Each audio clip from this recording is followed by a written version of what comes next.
Good evening, ladies and gentlemen, and welcome to Game 4 of the 2013 Abington Greenway football season. My name is Sean Riley. We're down here at Cohassett High School to take on the Skippers from Cohassett.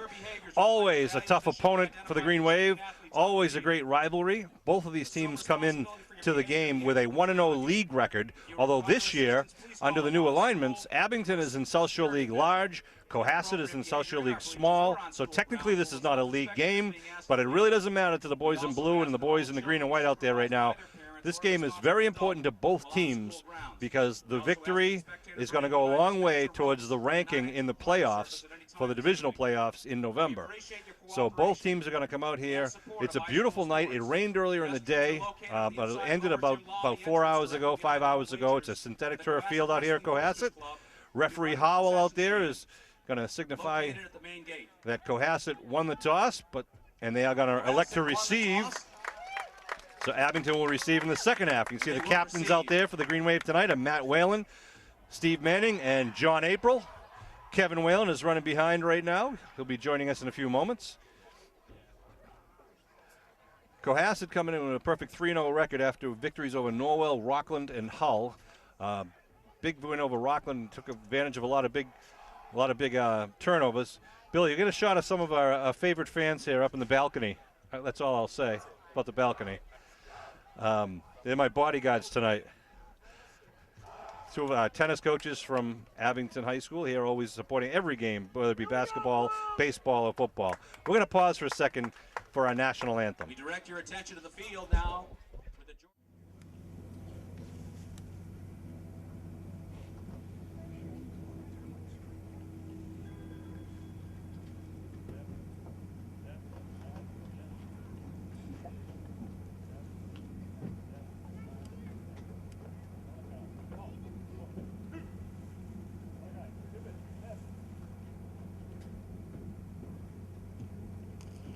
Sophomore Mary Langell.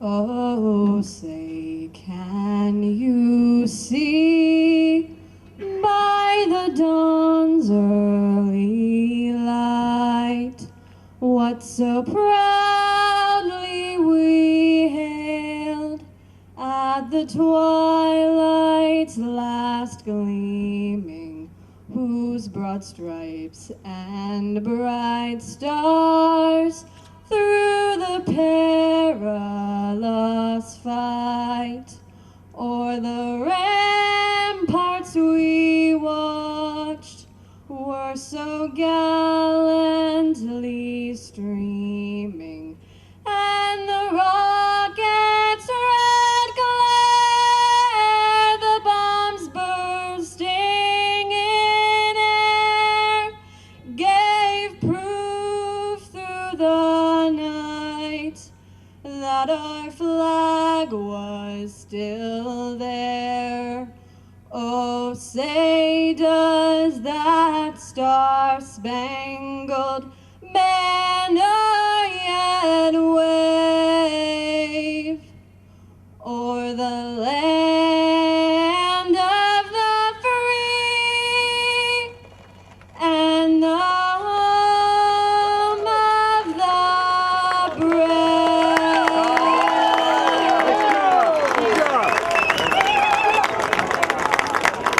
Here comes Kevin.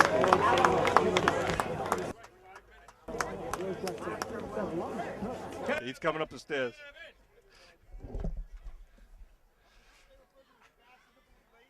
All right, you can see who's coming in, that ugly mug coming right at your television screen. Kevin's in the house. Never too early, always late. Just on time. Kevin, you missed an exciting pregame. You'll have to replay it for you later. I'm sure I did. So, Kev, two great teams have always traditionally a long rivalry, very well coached. the key to this game is going to be execution, obviously. And these teams usually are some of the cream of the crop when it comes down to execution. They get some talented athletes. Absolutely. As you said, Sean, always well coached. And I think if you looked at it over the last 10 years, Cohassett probably has the best winning percentage of any team in the league against Abington. You know, Abington just historically hasn't played all that well down here in Cohassett. It is. It's tough to be the away team here at Cohassett High. Chris Nagel's in the booth now. You know, they always have a lot of fast kids. The size might not be their biggest strength, Sean, but they always have a lot of speed on the Cohassett side of the ball. Of course, the Green Wave had a great game last week against Randolph. They did, and just so you know, Kev, Cohassett won the toss and elected to receive the ball. They want that ball in their hands, so the Green Wave will be kicking off, and we'll get the kick in the second half. Abington lines up to kick. Sean Donovan will do the honors for the Green Wave. We'll kick right to left. 11 minutes on the scoreboard clock. Donovan to do the kicking. Donovan's another great kick there by Donovan, all the way down to the 5. He's been doing that consistently. Rocco Legel with the ball up over 15. Good cut. And Rocco taken down just as he gets up to about the 25-yard line. I'll tell you, Sean, I mean, this has really been a strength for the Green Wave, is kickoffs. I mean, they're starting off at the 25-yard line here. So the Green Wave really has done a nice job, you know, all year long of really having the other team start deep in their own end. Cohassett from their own 25-yard line. So 1st and 10 for the Skippers. Their quarterback is a very talented athlete, Chris Haggerty. Good football player, good basketball player. These kids know each other well. Oh, grandfather right in front of us, so I'll speak highly of Chris. First play from scrimmage, a handoff the right side. Going to pick up about 3-0. Ball's loose on the turf. I think we'll see. Abington's saying they have it.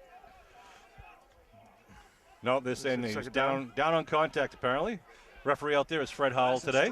Freddie Howell, Abington Lumps, 1978. Shh, quiet, keep that quiet. Ball came loose, but it looks like Cohassett retains possession. So it'll be 2nd down, and where'd they mark it? Seven, about the 28. 6 yards. On the stop. So it's going to be 7. Looks like a 7 on the marker. Pick up of about 4 yards. 2nd and 6. The I backfield behind Haggerty. Haggerty sends Legel in motion to the far side. Green Wave D on their toes again. Handoff. Oh, it breaks free into the secondary and it crosses midfield. That was Ryan Gillis, a senior running back. They're going to be rotating some of the tailbacks in. Gillis, of course, one of their go-to men. Good hole on the right side. Yeah, Gillis 5'10", not a big kid, 190 pounds, but he can scoot. Nice run there, you know, doing that deception. I think this is one of those offenses, Sean. It might take the defense a little bit of time to pick up the rhythm of what the offense is doing here. It looks like they're running the option with the quarterback with the belly handoff.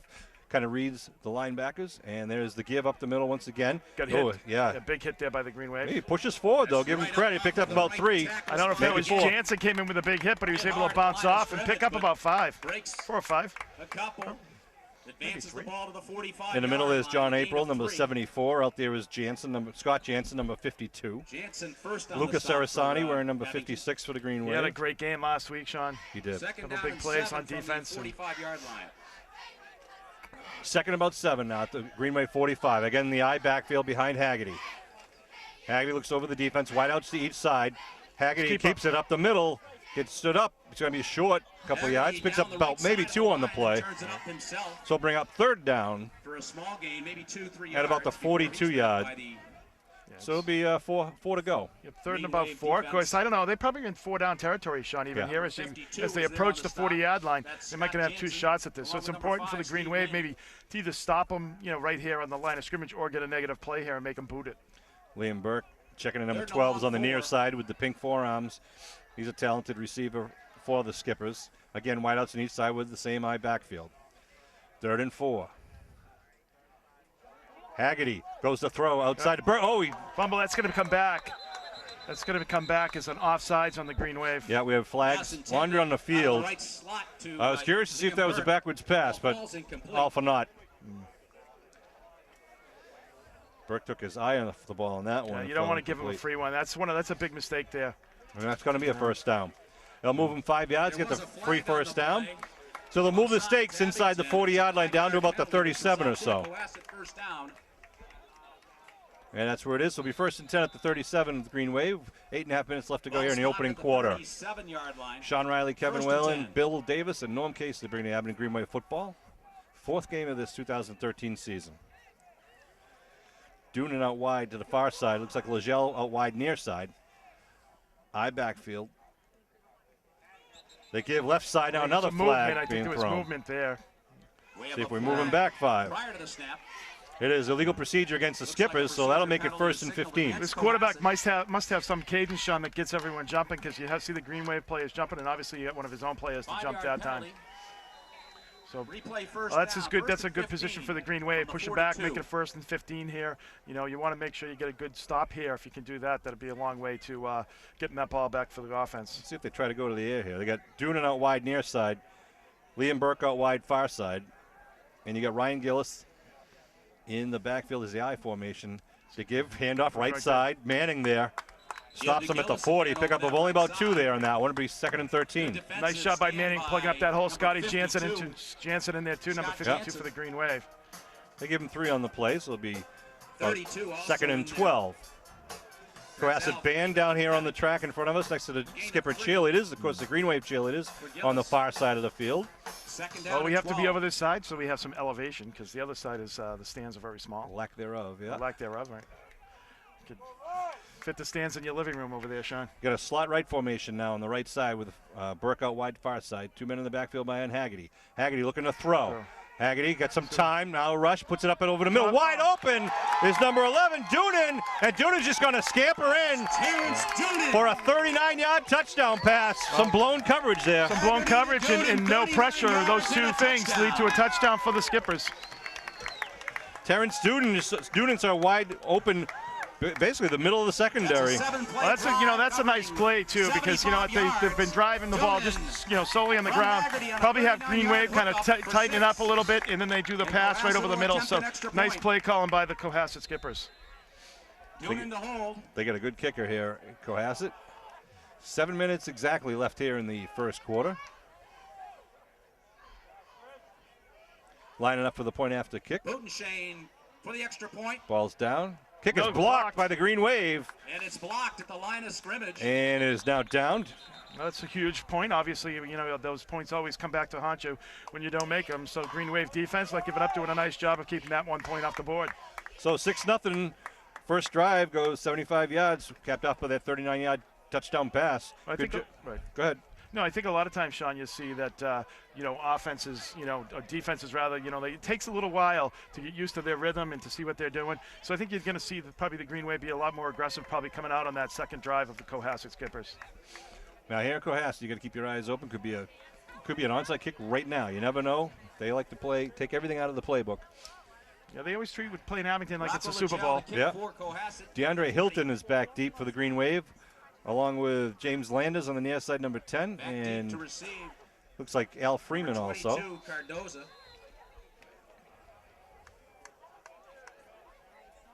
Here's the kick, and it's and it's going to roll out of bounds.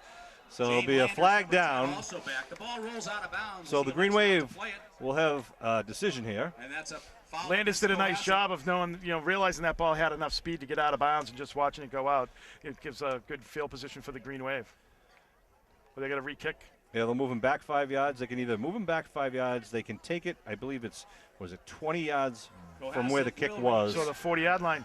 I think I'd take 30. I don't know what. 30 yards. Okay.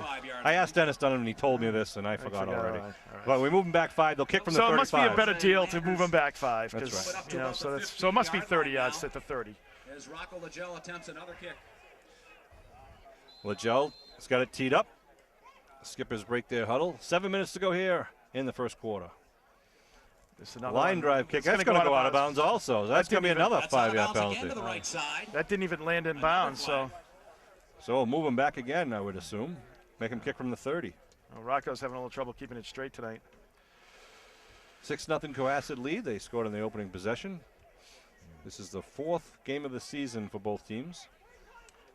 It's been a quick September there, Sean. It's we went through. We had one bye week in there, but a very successful September for the Green Wave.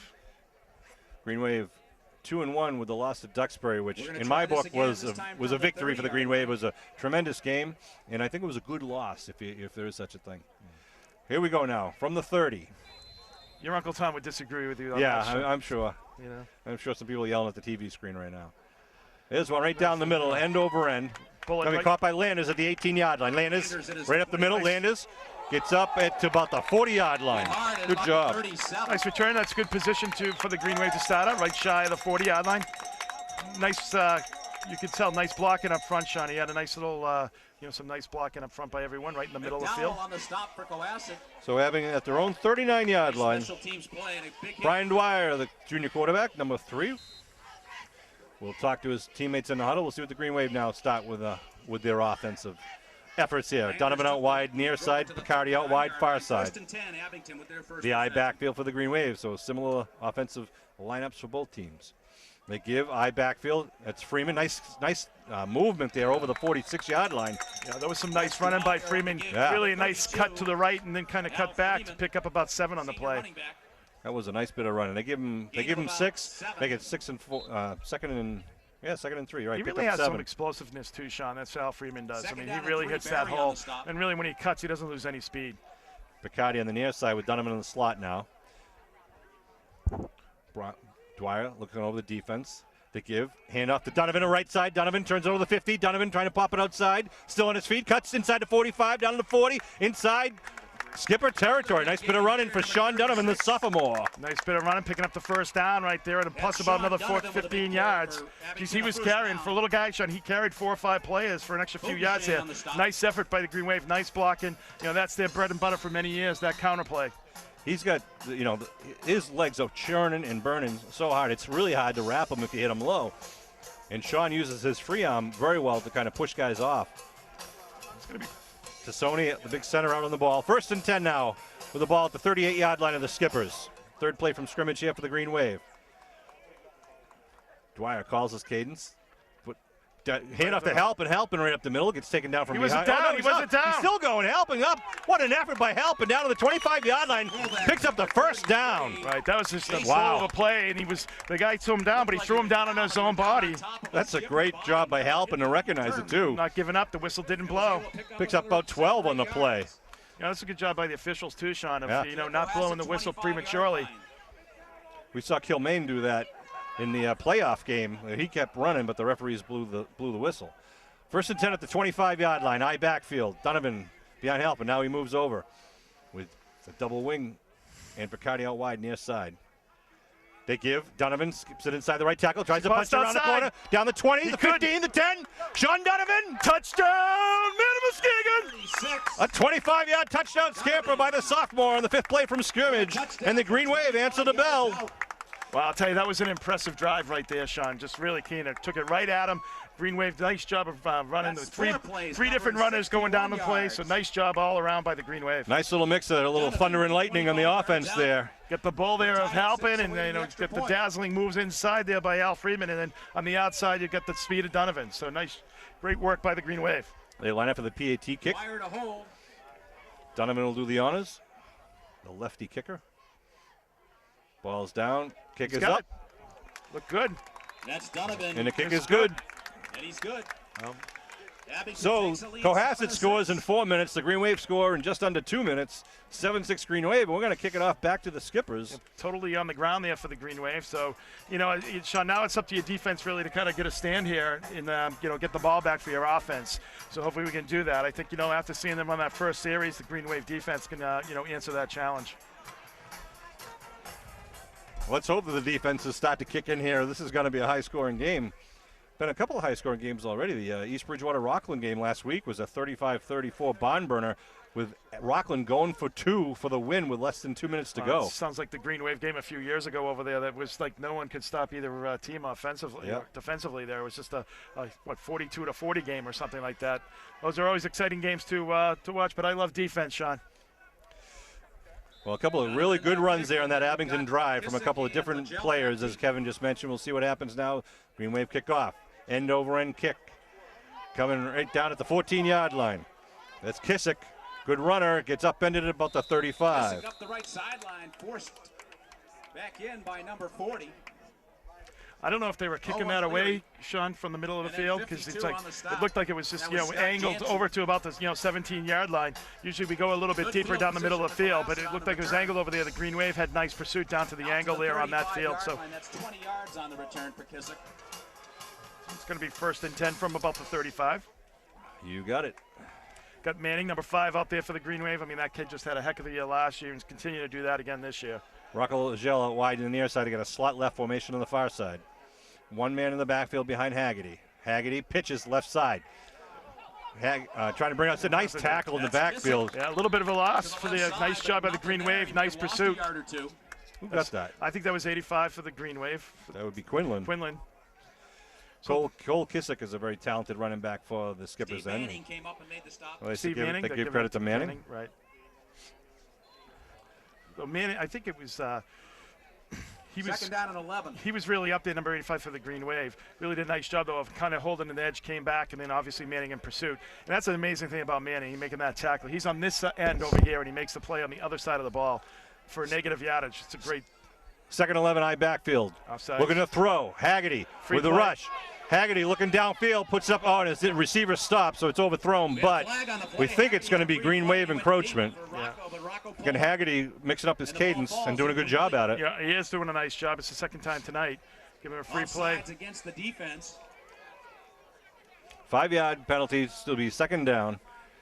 5 yards and Rocco, Haggerty thought Rocco was going to just keep going down the sideline with the free play. I'm not sure if Rocco realized it was a free play. Well, it was a chair route there, so he just kind of come in, do the button hook, and then go.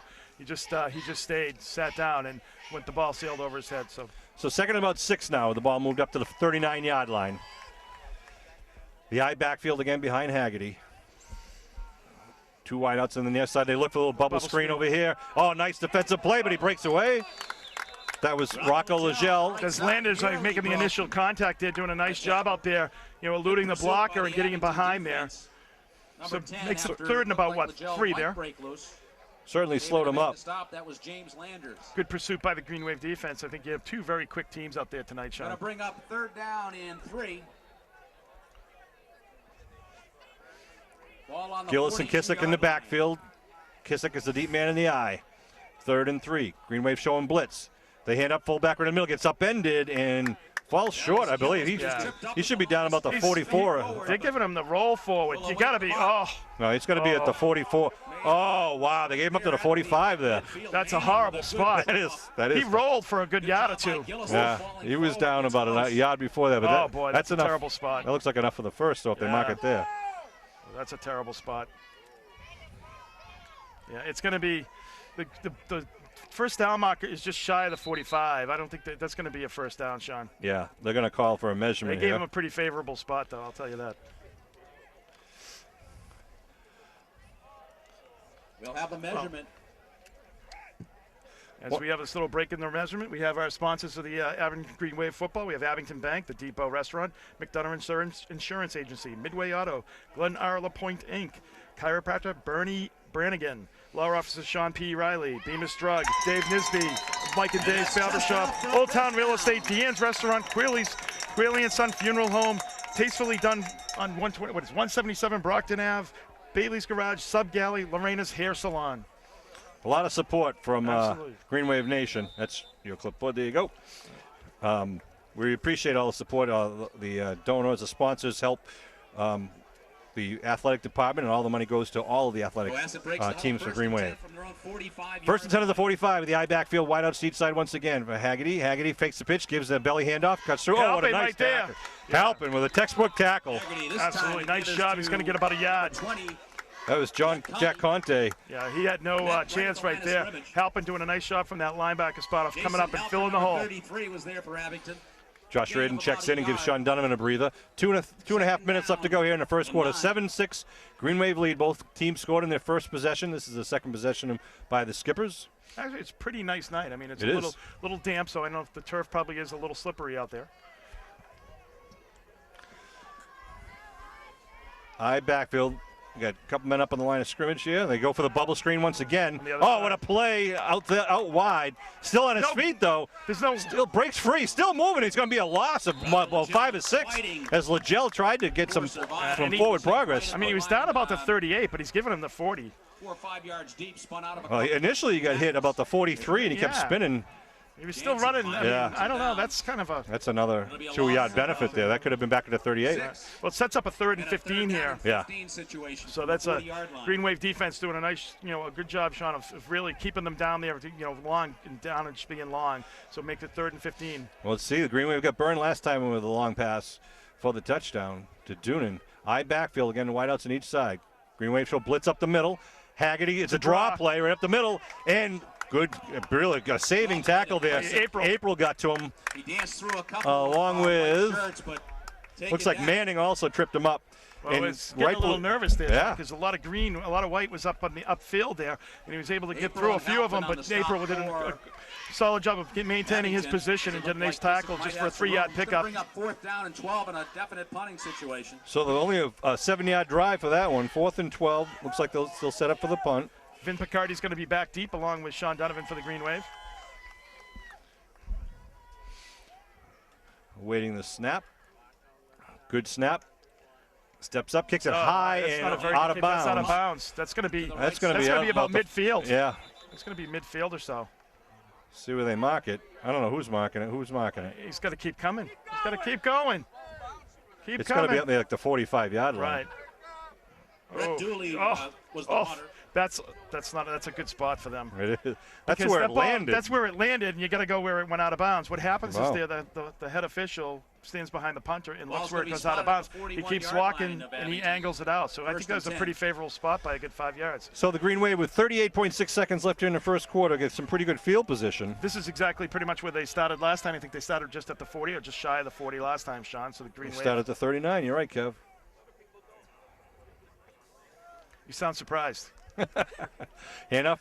It's Banks coming around on the near side. It's Freeman. He likes to call himself Banks. Abington keeping it on the ground. That's number 32. Clock continues to roll into 30 seconds. That might be the last play of the first quarter. Right. Kissick came up on the stop. Picks up about 3 on the play. These quarters are so fast, Sean, when everyone keeps the ball on the ground, pretty much like they've done. I mean, Cohassett's had about 3 pass plays, but most of the teams pick up there. Run a ball. I don't think you're going to see a play get off here. Well, we get 13 seconds and running here. It looks like they are going to get up to the line of scrimmage. Ball again at the 43-yard line. 8 seconds, 7 seconds, 6, 5, 4. Handoff, right side, Donovan. Donovan kicks it under the tackle. Donovan breaks free. Donovan over the 50. Touchdown! Donovan all the way down the corner. 1 man to beat. Oh!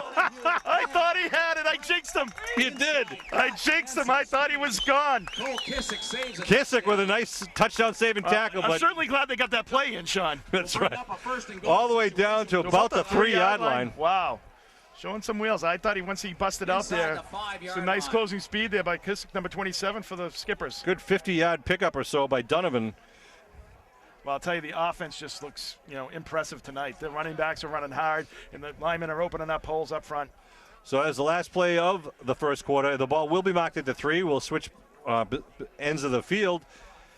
And an exciting first quarter. I think we've got a lot more to watch. I want to remind you that on Saturday, October 19th, the Booster Bash will be held at the Abington Knights of Columbus Hall. It'll be a adult Halloween party, costume party. Tickets are $20. You can get them from Karen Reardon or Ann Kearns or myself, Sean Riley, or any member of the Boosters. $20 tickets. What are you going to be, Kev? You going to dress up? I don't want to know what you're going to be. I don't want to ruin it for you, Sean. All right. Bill Davis, I'm Sean Riley. That's what's Kevin Whalen. Bill, stick your mug in front. This is the man. Bill Davis does unbelievable amount of work. Norm Casely's down on the field. Norm does a lot of the post-game editing where all the instant replays with that. That's the real talent. Norm is down there somewhere. Bill's looking for him. Get the camera off me, though, Bill, would you? Jeez. There's Norm down at the end zone in the far corner getting ready for that reverse angle replay for us. So again, October 19th at the KSC. Think about your costumes. Come down there with friends. Meet a friend. $20, all the money raised goes to all the Abington Green Wave sports programs. The Booster Bash. Yeah, like I said, Sean, when you're picking up the yardage like the Green Wave offense, you really got to give credit to the offensive line. These guys must have really opening up holes here. They've had, the average yardage must be over 20 yards per carry so far. Yeah, and especially looks like Green Wave might find a weakness on the right side of the offensive line. Is really blowing some holes open there for Donovan. And let's see if they can exploit here. All right, first and goal at the 3-yard line. Halpin and Freeman in the backfield. They're giving a 54-yard credit. Manning's on the wing. There's Manning in motion, right side. They give Halpin walks in, Touchdown. is in, and a penalty flag thrown from behind. That's number 33. Halpin in for the 3-yard touchdown, but we'll wait to see what referee Howell says.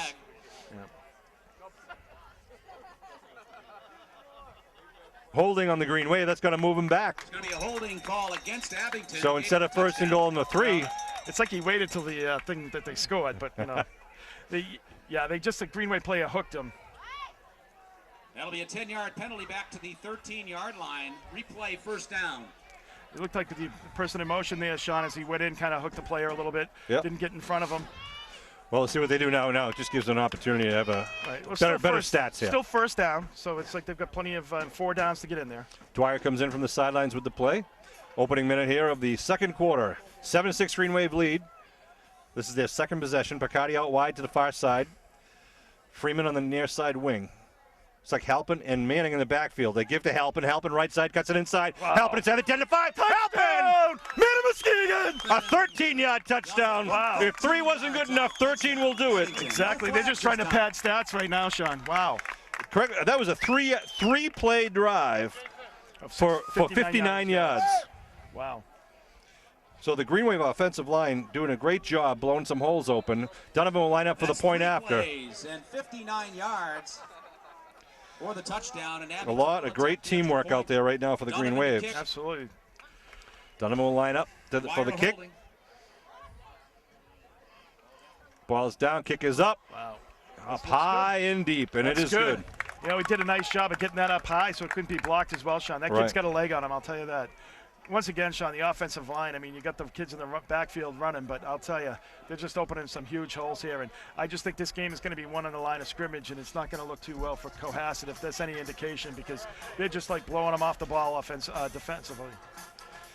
Sean Donovan has the most yardage on the night right now with those 2 runs, with his touchdown run and with the 54-yard run. That alone is 79 yards and running on 2 plays in less than 12 minutes. And he had a 15-yard run earlier too. Yeah. So he's almost over 100 yards. Wow. 3 plays. 3 plays. Yeah. Al Freeman run 8 plays. So the Green Wave will line up to kick off left to right across your television screen. 3 plays. The Skippers wearing their home blues will be receiving. 10:47 left here on the clock in the second quarter. 14-6 Green Wave lead. End over end kick once again, going to the far side, picked up at the 14-yard line.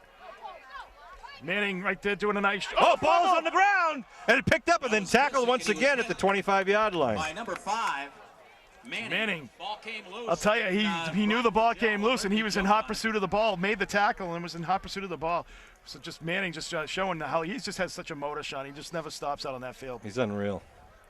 Ball spotted at the 25-yard line, 1st and 10. So once again, the Green Wave special teams doing exactly what they're supposed to do out there, Sean, putting them back at the 25-yard line. This is where they started their first drive when they scored on a nice opening drive with 4 plays by Cohassett. Their second drive started at 35 and stalled.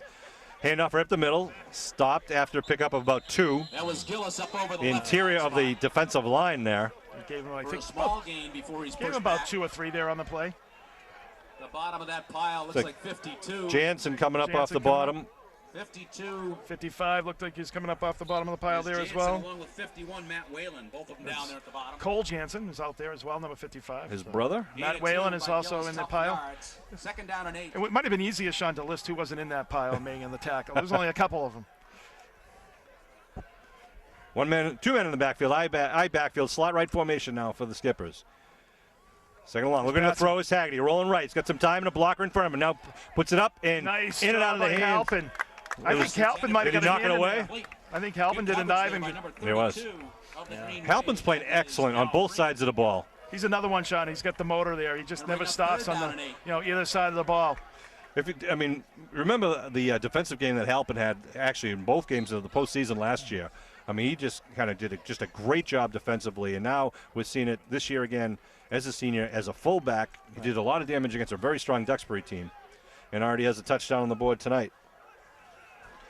Again, the I backfield behind Haggerty. It's 3rd down. Haggerty looking to throw. Oh, big rush now. He's back in the 15. Got to put it up. He does, and it's going to be caught and for a first down at the 43-yard line. I think the receiver, I believe, was number 12, Liam Burke. Nice job by Haggerty. There's the athleticism of Haggerty. Nice job of Burke keeping the play alive. Nice job of Burke keeping that play alive and keep running with the play. The Green Wavers in hot pursuit there, but they really just kept moving and they moved with the ball and they were able to make it done. It looked like a little bit of street football there, Sean. Good pressure though by the Green Wave, chasing them around. Now it's 1st and 10 at the 45 of Cohassett. 2 wideouts on the near side, 1 far side. Haggerty gives right side. Nice job. I don't know who's at the bottom of the pile. They really stuck him though. Right guard spot. Just for about a 2-yard pickup. 2, maybe 3. Yeah, he's feeling that. He got popped. I think that was Whalen. Matt Whalen, I think, might have been the one that delivered that blow. 2nd and 8. So he's another one. That kid, he's been so solid for the Green Wave all year so far, Sean. Matt Whalen, the captain. A great leader. He's at linebacker spot right now. Again, the eye backfield. Haggerty looks over the defense. Belly handoff and up to the 50. He breaks away and then hit, spun around, still on his feet, and taken down first down at the 42-yard line. Well, he kept him going and was able to pick up the first down. He stopped probably for about a 2 or 3 yard gain, but he was able to keep the legs going and then spring loose again. Good bit of running by Ryan Gillis. That kid's a tough runner. Senior. He's been impressive so far in this game. For Abington. Ball spotted at the 41-yard line. So it'll be 1st and 10 now for the Skippers. Here in the second quarter, they trail 14-6. And we got a timeout being called. Green Wave time. With 8:13 left here in the second quarter clock. One of the things the Green Wave, Sean, I mean, like when you get them 3rd and 10 or 3rd and 15, you really have to, close the sail there. You really have to basically just stop them. You can't give up those big plays on the 3rd downs. You got to stop and get the ball back for your offense. Those will come back to haunt you if you can keep the drives going. It definitely will come back to haunt you. I want to thank all the guys who work for the Green Wave. And you can see some of the guys up in the booth right now, some of the coaches. It's Scott Piper on the left, along with Matt McLean in the middle, and then Bill Toomey. Yeah, Bob Toomey, I'm sorry, running the team camera. Matt McLean, as you know, Kev, was one of the captains and leaders of the 2005 Super Bowl team. Yep. Along with Mike Bruning, who is also a coach. He's down on the far sideline with the Green Wave coaching staff. We should mention, of course, the staff's led by Coach Jim Kelleher in his 40th year. Offensive coordinator Ed Riley, defensive coordinator Jim Daly. We got Rob Poulin down there, Ronnie Dunn, another return alumni. Almost everyone down there is an alumni for the Green Wave football program. Well, Abington has only had 3 coaches, I think, since the 50s. Yeah. The 40s, actually. They've had Walter Pastor was a coach for like 25 years, and then a coach for 2 years, and then Kell's been the coach for the last 40. 1st and 10. Give, right side. Looks like Ryan, I believe, had that. Yeah, that was... Gillis, Ryan Gillis. That is... Saracini had the tackle there, number 56. Picks up about 1, makes it 2nd and 9. Ball at the 40-yard line. Saracini did a nice job of getting penetration into the backfield there, Sean, and able to trip him up for the 1-yard pickup. Coach Afanasiv sending in the plays with his receivers. Number 12, Liam Burke, coming in. He had that big reception to keep that drive alive there when the big scramble by Haggerty.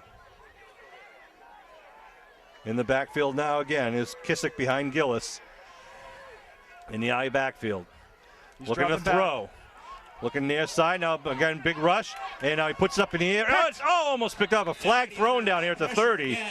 We'll see if there was some illegal contact downfield. There's no illegal contact. That ball wasn't in the air. No, but I think that flag was already down, so I'm not sure. I mean, in high school football, it's got to be in the air. It's got to be in the air, and that ball certainly wasn't in the air before that flag was picked up. Holding against the Green Wave, they're calling it. It'll move the stakes, give him a first down. Play and it goes against the defense for holding. Keep him in it. 7:27 left to go here in the second quarter. Green Wave have been the victim of a couple of penalties flags already here in the first, which is uncharacteristic. Ball marked on the 30-yard line, 1st and 10. So down to the 30. See if the Green Wave, the Green Wave, the good news is, Sean, I think, Cohassett, the Green Wave has done a nice job of answering, and Cohassett on the ground here, and they've gone to the air. So the Green Wave's going to have to tighten up on the defense on the passing game. Haggerty looking to throw. Quick out pattern, connects to number 10. That's Dooley. Brian Dooley. That was Haggerty out on the right flat. Picks up about 4 or so, yeah. Moves it down to the 26-yard line, 2nd and 6. This drive started, I believe, at, what do we say, the 25. 25-yard line. So they've done a nice job of chipping away and moving it upfield. A little bit of help from the Green Wave, but they've done a nice job of moving this ball right up the field. See if the Green Wave can hold them here for a short gain or less. Burke out wide to the far side, wearing number 12. Again, the slot, Rocco Legel on the near side slot. I'm sorry, far side, near side out wide. They give belly handoff right side, looks like to Ryan Gillis. Well, they stop him at about the 25. Ball's on the ground. Halpin took it. Halpin ripped it right out of his hands. Green Wave coaches thought that we had possession, but they're saying he was down. Forward progress at the 25. Whistles were blown. 3rd and let's call it a long 5. A 3rd and about 4, yeah. So it's see what they do, and they've definitely, I think, going to be going to the pass game. It just seems, Sean, that they're more comfortable now passing, that they feel they can get, more yardage on the air. See what they do here, but I think they're going to do a pass. Well, they just took Burke out, so you got to watch number 11, far side Dune, and the near side Burke. Yeah, that's Legel. And we got a guy in the slot. Big number 85. That's Jack Donahue, the sophomore tight end. Got some good height. It's a little drop play. Oh, he's hitting the backfield. No gain on the play. Halpin came in and crushed Jansen got him. Yeah, Jansen got him. So that's a loss of about 2 yards. Jansen had one, and Halpin took other. They didn't know who had the ball, so that tackled everybody. Nice job by the Green Wave. 4th and about 5 now for the Skippers. Yeah, just over there with the ball now marked it just outside the 25. They got to get it inside the 20 for the first, or over the 20 for the first. 6 minutes to go here in the second quarter. Cohassett trails 14-6. Again, same lineup with the I backfield behind Haggerty. From the 25-yard line. Haggerty calls his cadence under the center. Looking to throw, rolling the inside, big pressure from behind. Haggerty puts it up in the air, going from the end zone, and it's out of bounds. Just saying he's out of bounds. He did not get control of the ball. As the big sophomore, Donahue did a great job trying to come down with it. Right down at about the 3-yard line. Little editorial comments from the PA announcer. Oh, he's a homer. That's all right. What great pressure by the Green Wave defense, though. They were coming, and I'll tell you, Haggerty. Who was that behind Haggerty? He was going to ready to line him up. Halpin, but boy, they got a block on that backside, on that weak side, because that Green Wave has been just coming in, unabated, just untouched, and Haggerty, if he doesn't stop moving, he's going to get crushed. From their own 25-yard line. So the Green Wave will take over with 5:41 on the clock here. Well, you like to see that, the Green Wave defense, standing strong there, Sean, giving the ball back to the offense with about 6 minutes to go, just under 6 minutes.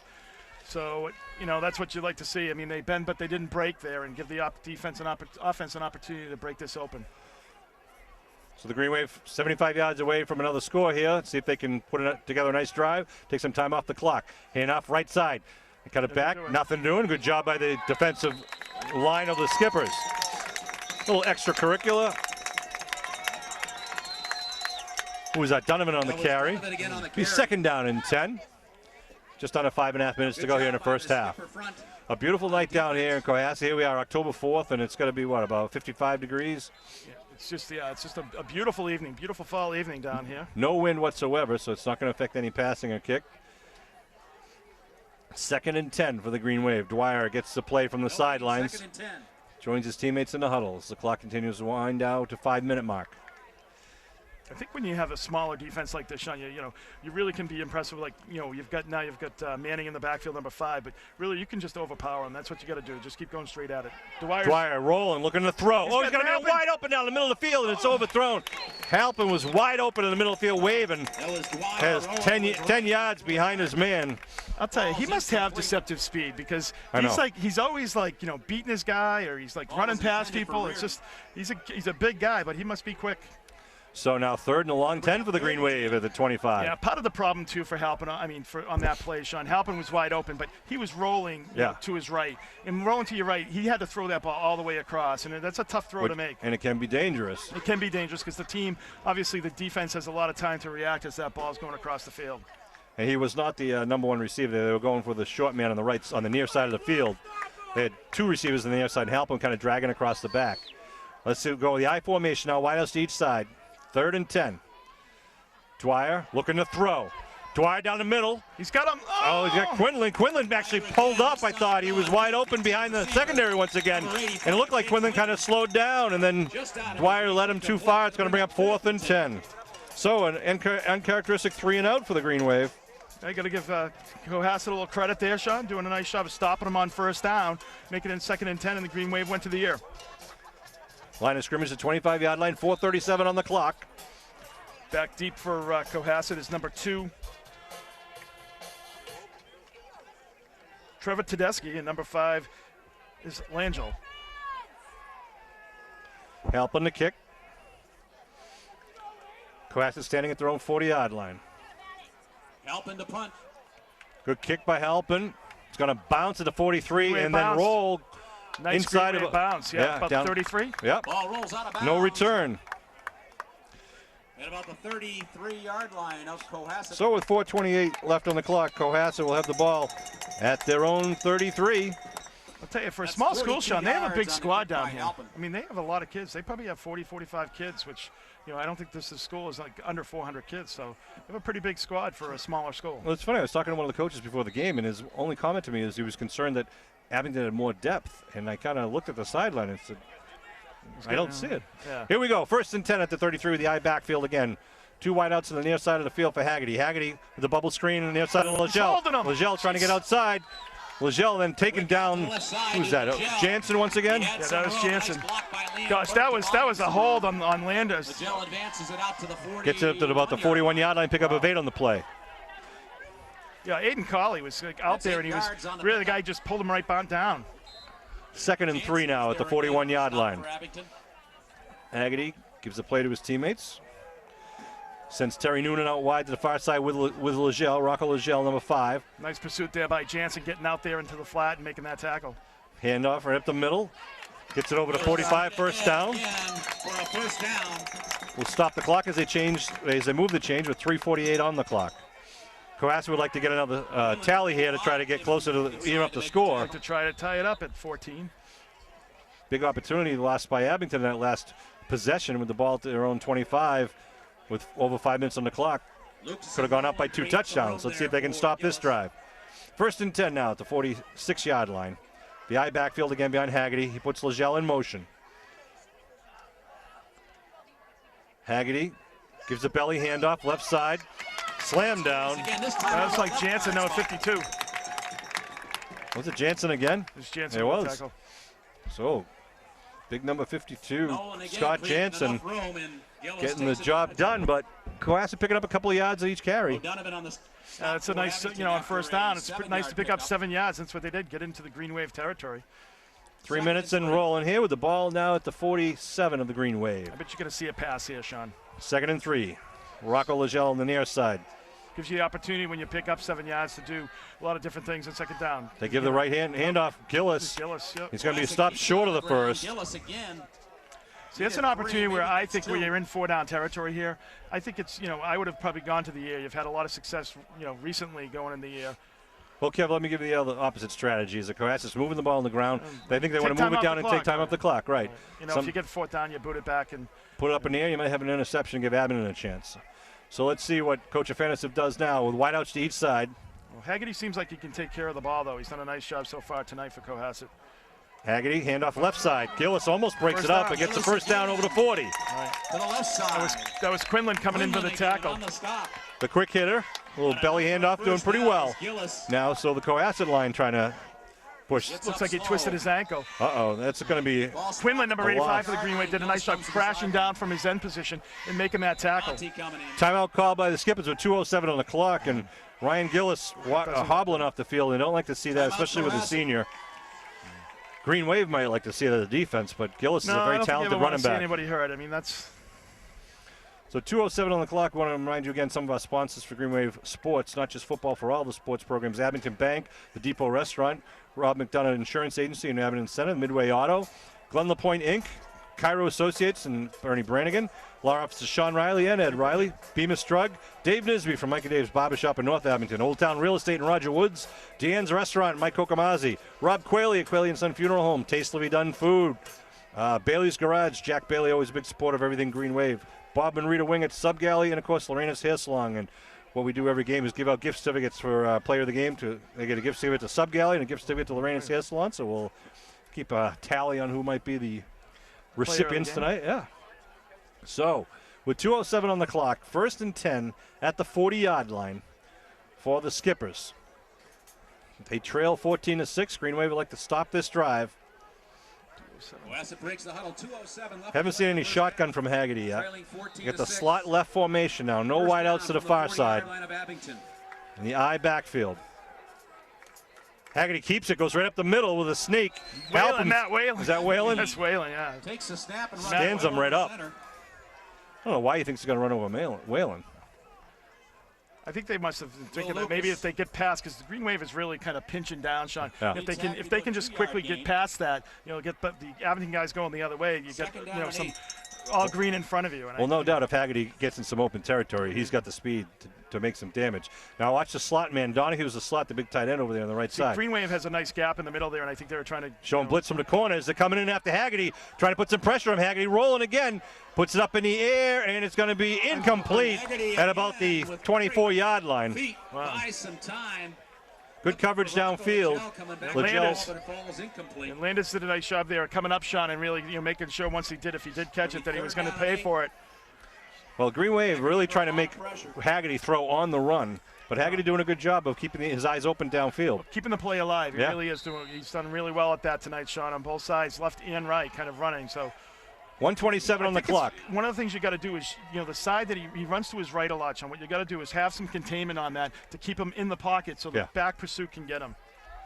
Was yell out wide to the far side. They get the slot on the right, one wide out in the near side. I backfield again.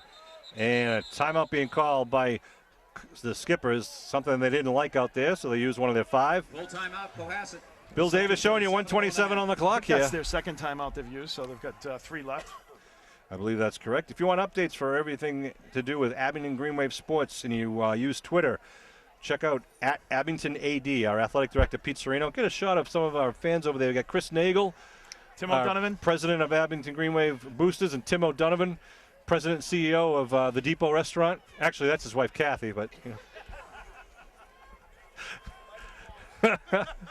just some great supporters of Abington Green Wave. A lot of Abingtonians up here in the stands over in the Cohassett side because bleachers are higher over here. I want to thank Athletic Director Ron Ford for all the coordination and help he gives to us when we come down here. Next week, the Green Wave will travel to Norwell on a Friday night game against Norwell at Norwell, and then we'll be at Rockland High School on Saturday the 19th at 3:30, and then we'll be home against East Bridgewater Friday the 25th, home at 7 o'clock p.m. Hopefully the Triple E's gone by then. Cohassett right up on the line of scrimmage here, 3rd down and 8. 1:27 on the clock. I backfield for Haggerty. Haggerty gives, it's a fumble.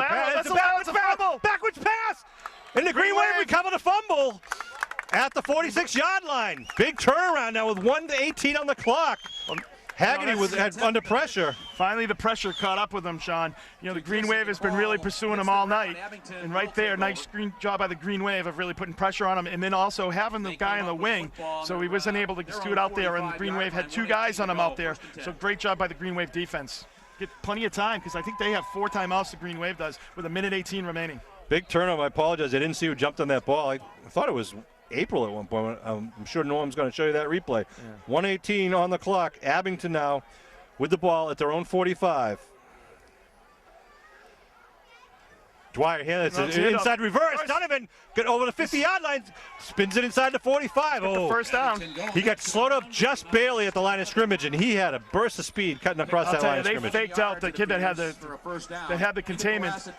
That is a tough play to execute. A double handoff inside reverse. And well done by the Green Wave. First down as they move it inside the 44. Still 1:11 in this quarter, so they've got 3 timeouts to go. Was it? Have they already done 2? I think they've done 2 already. All right, let's assume that. It's at least 1. So it'll be 1st and 10 at the 44-yard line with 1:11 on the clock. Green Wave up 14-6. Green Wave scored. Well, this would be a bonus, Sean, if they can get this score in there because they're getting the ball back in the second half. That would be a really good thing for the Green Wave. Going shotgun. Shotgun for Dwyer. Wideouts to each side. Dwyer calling his cadence. Handoff up the middle. Freeman Not much, just driving his hawking. feet. Yeah, they're trying to strip Freeman. They stop the clock at 1:05. 20-second timeout for the Green Wave. Seeing if they can spread out the defense there with the wideouts. The scoring earlier, Cohassett took the opening kickoff and marched downfield. 4 plays, 75 yards. Terry Doonan, 79-yard pass play. The Green Wave then marched downfield, 61 yards with a 25-yard run by Donovan at 5:06. The PAT kick was good for the Green Wave, made it 7-6. And then Halpin with a 13-yard touchdown after a 3-play, 59-yard drive. That's the scoring thus far. Green Wave will have to put another one on the board before the halftime. Shotgun again for Dwyer. Movement. No flags. They throw a quick out pattern. Oh, nice grab. Is that Picardi? It is. That kid's unreal. What a beautiful play. Nice thrown ball. I mean, that ball, you would have liked to see it get up a little bit higher so he could get out of bounds so you wouldn't have to use a timeout here. But the clock stops because the chains are moving, Sean, to reset for first down. We just lost about 5 seconds off the clock. I should have stopped that early. It says 53.9 on the clock, and now it's rolling. Picardi is like the Wes Welker of Green Wave football. Looking to throw, steps up. He's in trouble and taken down at the 40-yard line. Timeout. Got to call time. Calling timeout at 42 seconds to go. Still time on the clock here for the Green Wave. Barry also in there. Green Wave will go over to silence, talk to their coaches. It's 2nd and 20 here, Sean. So the Green Wave has really 3 Good shots at it. By Cohassett. Well, with 42 seconds, they got a couple of plays they can use. They got to get it inside the 20 for the first down, but of course they want the touchdown. I think, they're really over pursuing. They're a speed team. I think what you do is you do a screen. You do a screen or even a draw, Sean. You have someone like Halpin in there for the draw. Yep.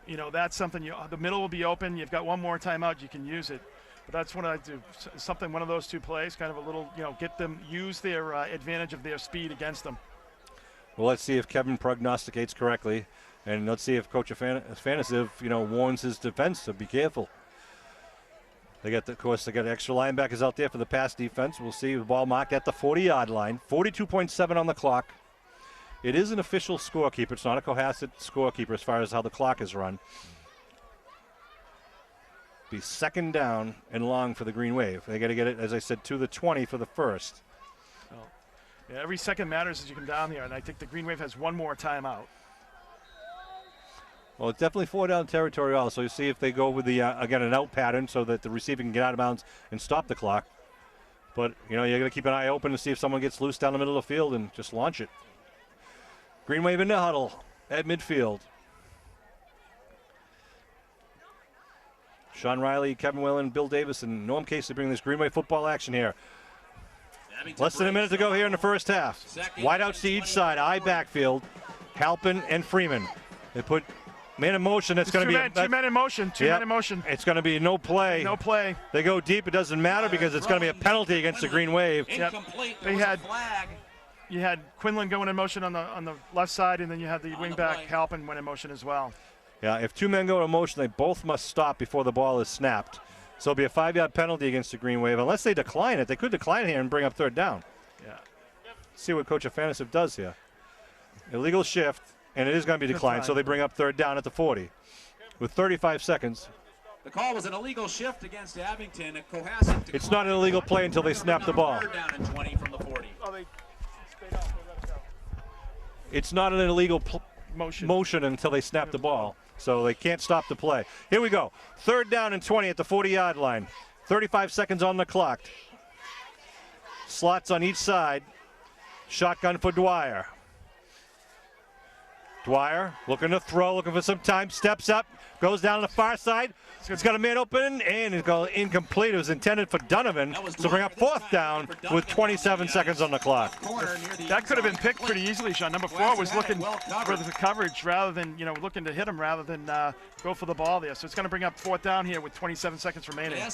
And again, they got to get it inside the 20 to retain possession of the ball. 4th and 20 or into the end zone. If they can get it inside the 20, the clock will stop for the moving the chains, and they have a shot to get it into the end zone. So let's see what they pull out of their bag of tricks. You've got the down and out there. You maybe do the hook and lateral there, Sean, earlier this year at Duxbury, which is pretty impressive to pull that off in the first game of the year. That was get Sean Donovan in open space. I'm sure the Green Wave coaches appreciate you bringing that up. Well, all right, here we go now. they all watch backfield. film, Sean. That's right. I backfield for the Green Wave. They fake the handoff. Good time for Dwyer. Dwyer going down the middle of the field to Quinlan. Quinlan with the height. Quinlan with the reception. He has it. Touchdown! Touchdown! Touchdown! Quinlan with a catch. Deep a 40, number 85.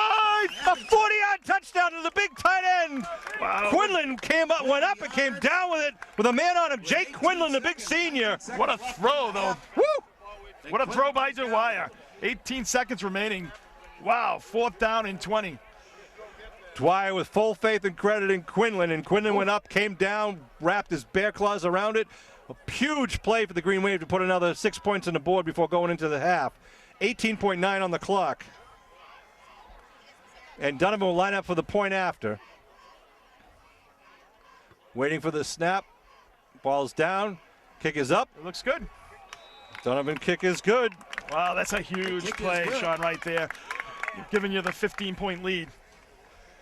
That is huge. And Abington's going to get the ball on the kickoff also. So that's going to really disappoint Coach Afanasiv there. But a great job by Quinlan concentrating the ball coming down. They knew they had the height advantage out there. We saw Cohassett try to use the height advantage on us, and unfortunately it was out of bounds at the 3-yard line for Cohassett. Because that play, the ball was there, everything was there. Green Wave player was there, but he just couldn't handle it. He was juggling all the way down and was not able to hold on to it. So 18 seconds remaining, just a great first half for the Green Wave. Really did a nice job kind of settling down on defense and stopping, Cohassett just to the one touchdown that they got on their first drive. And then, of course, Green Wave scoring 3 out of 4 times that they got the ball. And give credit to the offensive line for giving Dwyer that little extra time.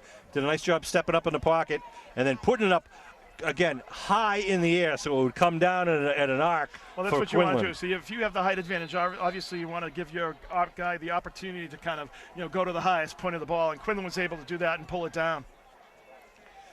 Big play there for the Green Wave offense. 21-6 now, the lead.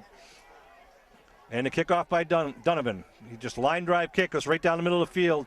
Bounces at the 10-yard line now, picked up by Rocco Legel. Rocco tries to kick it outside, now brought it inside. Good coverage. Spins, still on his feet, and then going to be taken down at about the 25. Rocco Legel on the return to the 25-yard line. Nice coverage once again by the Green Wave. I mean, that's been kind of where they start the ball every time. And you give a team in high school, 75 yards to get a touchdown. You're not going to really convert too many of those. And the Green Wave special teams has done, exactly what they're supposed to do tonight so far. The other thing it took 9 seconds off the clock, leaving only 9 seconds now. So Cohassett will see if they just take a knee or they go for the gusto here. He seems to be a guy that goes for the gusto. I don't know. I'd be shocked if he took a knee. See the Green Wave pick it off and run it back for 6. Pick 6. Haggerty with the I backfield, 2 wide outs to the far side, 1 to the near side. Coach Daly calls his defense go back, blitz by Whalen. No, it's just a quarterback sneak up the middle. Pick up of about 2, and they're going to let it roll out. Over center. Well, I think Haggerty probably wishes they took a knee, Sean, after he got hit there. So just a well-played half by the Green Wave. A couple of penalties, but other than that, I mean, they just did a nice job, against Cohassett. The Green Wave striking on the ground and in the air. Some good bit of blocking, but Cohassett certainly not out of it. They never are. We're going to have an exciting second half of play. I think Green Wave has definitely won the battle of, in the trenches, Sean, on the line of scrimmage. Both sides of the ball doing, really having great pressure against Cohassett, when they pass the ball and really holding the line there in the line of scrimmage. So nice job by the Green Wave offensive lineman. That third touchdown could be a backbreaker for Cohassett, especially if the Green Wave can take the opening kickoff for the second and march downfield once again and further extend the lead. But we're going to have to wait. We'll take a break at halftime. It'll just be a blink on your television screen, but we're going to go enjoy some of the food and festivities here at Cohassett High School. We'll be back in just a moment for the second half.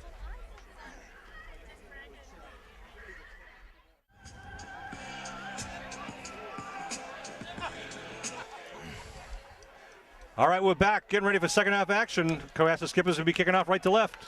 I'd watch out, Sean, for the onside kick. We said earlier that they like to, It is onside kick. Onside kick was, a flag thrown down. People piling on probably. Rocco Legel. Like Green Wave has it. Up with a football. Don't tell me we missed it that I called it was going to be an onside kick, Sean, We had to stop the camera, a little technical difficulty. You want to take a break for a second while they sort this out? All right, we're going to just stop the tape real quick.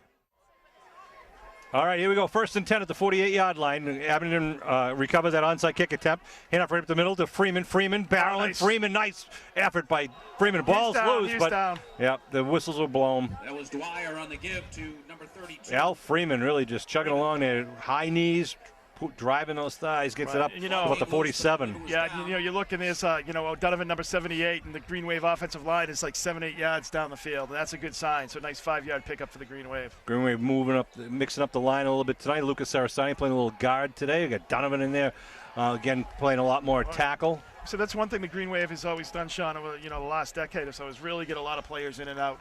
There's really nobody. A lot of kids might play both ways, but they get a lot of breaks in between. 2nd and 5. Donovan lined up and wide on the near side. 3 men in the backfield. New look. It's keeper. It's going to be a naked boot, and there's nothing there.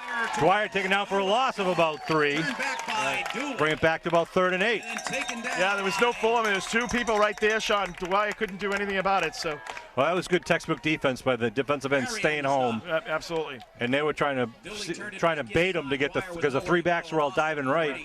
See if they'd go chasing the backs, but he didn't. Say, Sean, it looked like if he rolled this way, though, he had plenty of room. It was just one of those things. Just I think they're going to the back side there. They were there and ready, waiting. So it's going to be 3rd and about 8 there for the Green Wave. So 21-6, the Green Wave lead here in the opening minutes of the first half here. Cohassett tried the onside kick, unsuccessful. It was a gamble because it now gives Abington great field position, but it is 3rd and a long 8 at midfield. Donovan out wide near side. Again, 3 men in the backfield. Dwyer looking to throw. Dwyer looking for the out to Donovan, and he's going to go off the hands of the intended receiver. Looking for Donovan out in the flat on the right side. It'd fall incomplete, bring up 4th down at midfield. Ball was there, it was pretty well thrown, maybe a little high. Ball incomplete. Brings up 4th down and 8. Legel goes back to receive, along with Tedeschi. So 4th and 8. Legel and Tedeschi back deep for the Skippers. Green Wave will have Halpin kicking. Halpin can kick it over these guys. See if Abington can down it inside the 20. Halpin stands at about his own 37. Punting for Abington. Now the receiving crew moves back a bit. Halpin puts it up. He's going for the corner. Tries to get that bounce. A high bounce picked up at about the 14-yard line. And a nice immediate tackle.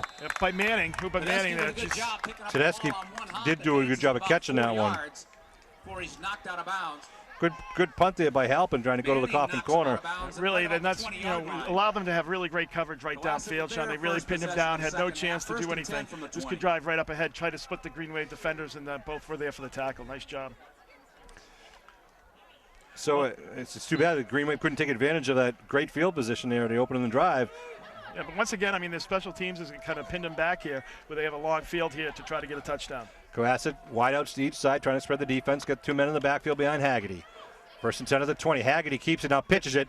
Oh, good pursuit there by Green Wave. A loss on the play. And big John April, getting on that tackle, he actually forced the guy to pitch it, and then at the same time was in on the tackle on the outside, showing nice quickness there by John April, number 74. No gain on the play. I thought it was a loss of 2, but no gain. That's Colley. Being 2nd down. Colley getting credit out there, coming up from the corner position. Well, that's great defense. You had the quarterback covered where he had to pitch it, and then 2 players for the Green Wave are out in the pitch man. So just a nice job by the Green Wave defensively. They do move him back a yard. So 2nd and 11 here at the 19-yard line. Vinny moving in the middle. Looking to throw is Haggerty, rolling right. They do a little chair pattern and trying to get Rocco Legel behind him. But Donovan Landers with a great play at the 49. Did he get it? Yeah, he did. Landers with some great coverage under you. Donovan over.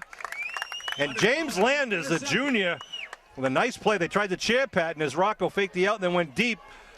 Haggerty tried to lead him. Green Wave had 3 players there, so Landers was underneath and did a nice job of staying with him. And then Green Wave had 2 players right there, well covered on that pass. On the interception for Abington. Also, though, you got to give the defense credit on the up front, Sean. I mean, they've had Haggerty just running all night long, and that's another example there of him really having to move and not being able to set his feet. So 8:18 left here in the 3rd quarter. Abington will get the ball back again with great field position now at the Cohassett 48-yard line. You got to take advantage of this turnover, Sean. Riccardi out wide near side, single coverage with Terry Doonan, who's a good athlete. Has a touchdown. Hand off right side, Donovan. Donovan cuts it under with some blockers. Donovan tries to punch it outside. Donovan the 40, tackle down from behind. He's going to be just short of the first down. Pick up a good 8 yards. To gain the 38, looks like a. Well, you take 8 yards on first down every single time. Some nice blocking up front.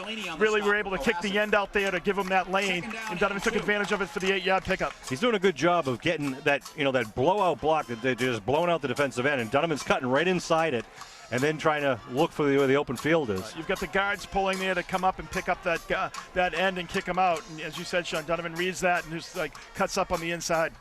2nd and 2 now. The ball at the 40-yard line. Riccardi out wide, near side. One man in the backfield. This is going to be a sneak. Helping with the ball. Looking to throw. Looking to go down the middle of the field. He's got Donovan open in the end zone. Touchdown! Nana Muskegon! A well-thrown ball. Another 40-yard touchdown pass from Dwyer to Donovan, junior to sophomore. You know what they did was they even fooled me because they had everyone up tight, Sean, like they were just going to go for the quarterback sneak. Halpin only had like a 2-yard drop behind him, like he was ready to kind of push the pile. And the Green Wave then just drops back there. Nice job by the Green Wave. Nice call. Donovan leading the team with touchdowns, and he's just a sophomore. That's, I believe, his 8th touchdown, his 2nd of the night. And he'll line up for the point after.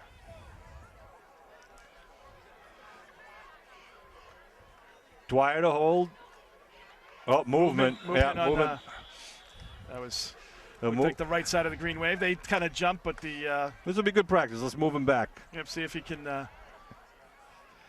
So, nice job by Dwyer, letting Dwyer get behind him, man. We talked about it early in the season where the timing was kind of off, and now you can see some things coming into sync now. I'll tell you, that was a great over-the-shoulder catch there by Donovan. Yeah. Really kind of just lean back and let it fall right into his hands. Just a nice catch there. Just a perfect throw. So Donovan now will try it. Instead of the line of scrimmage will be at the 8-yard line. Ball's down. Kick is up. That's good from 48. Well, Sean, you look at the quarterback play that we've had over the years. I mean, we've been really it's been unbelievable from, going back the last, 7 or 8 years. You've had, Paraxis. You've had, last year you had Colley. You've had, Timmy Wells in that year, and you've had, just so many different players. You've just had great quarterback play. And Dwyer, once again, is stepping up, and he's got a cannon as well. I mean, he threw that ball 45 yards there in the air without any problem at all. And kudos go to the coaching staff, Coach Ed Riley and Coach Jim Kelleher, who, really teach these athletes to be smart athletes and to really, take advantage of the weakness and also take advantage of your strengths of your own teammates. And you saw it there with Donovan. We've seen Donovan burn people in the secondary because they just underestimate how fast he goes. And Sean Donovan again into the end zone with 7:25 left on the clock, 28-6 Green Wave lead, and they'll be kicking off.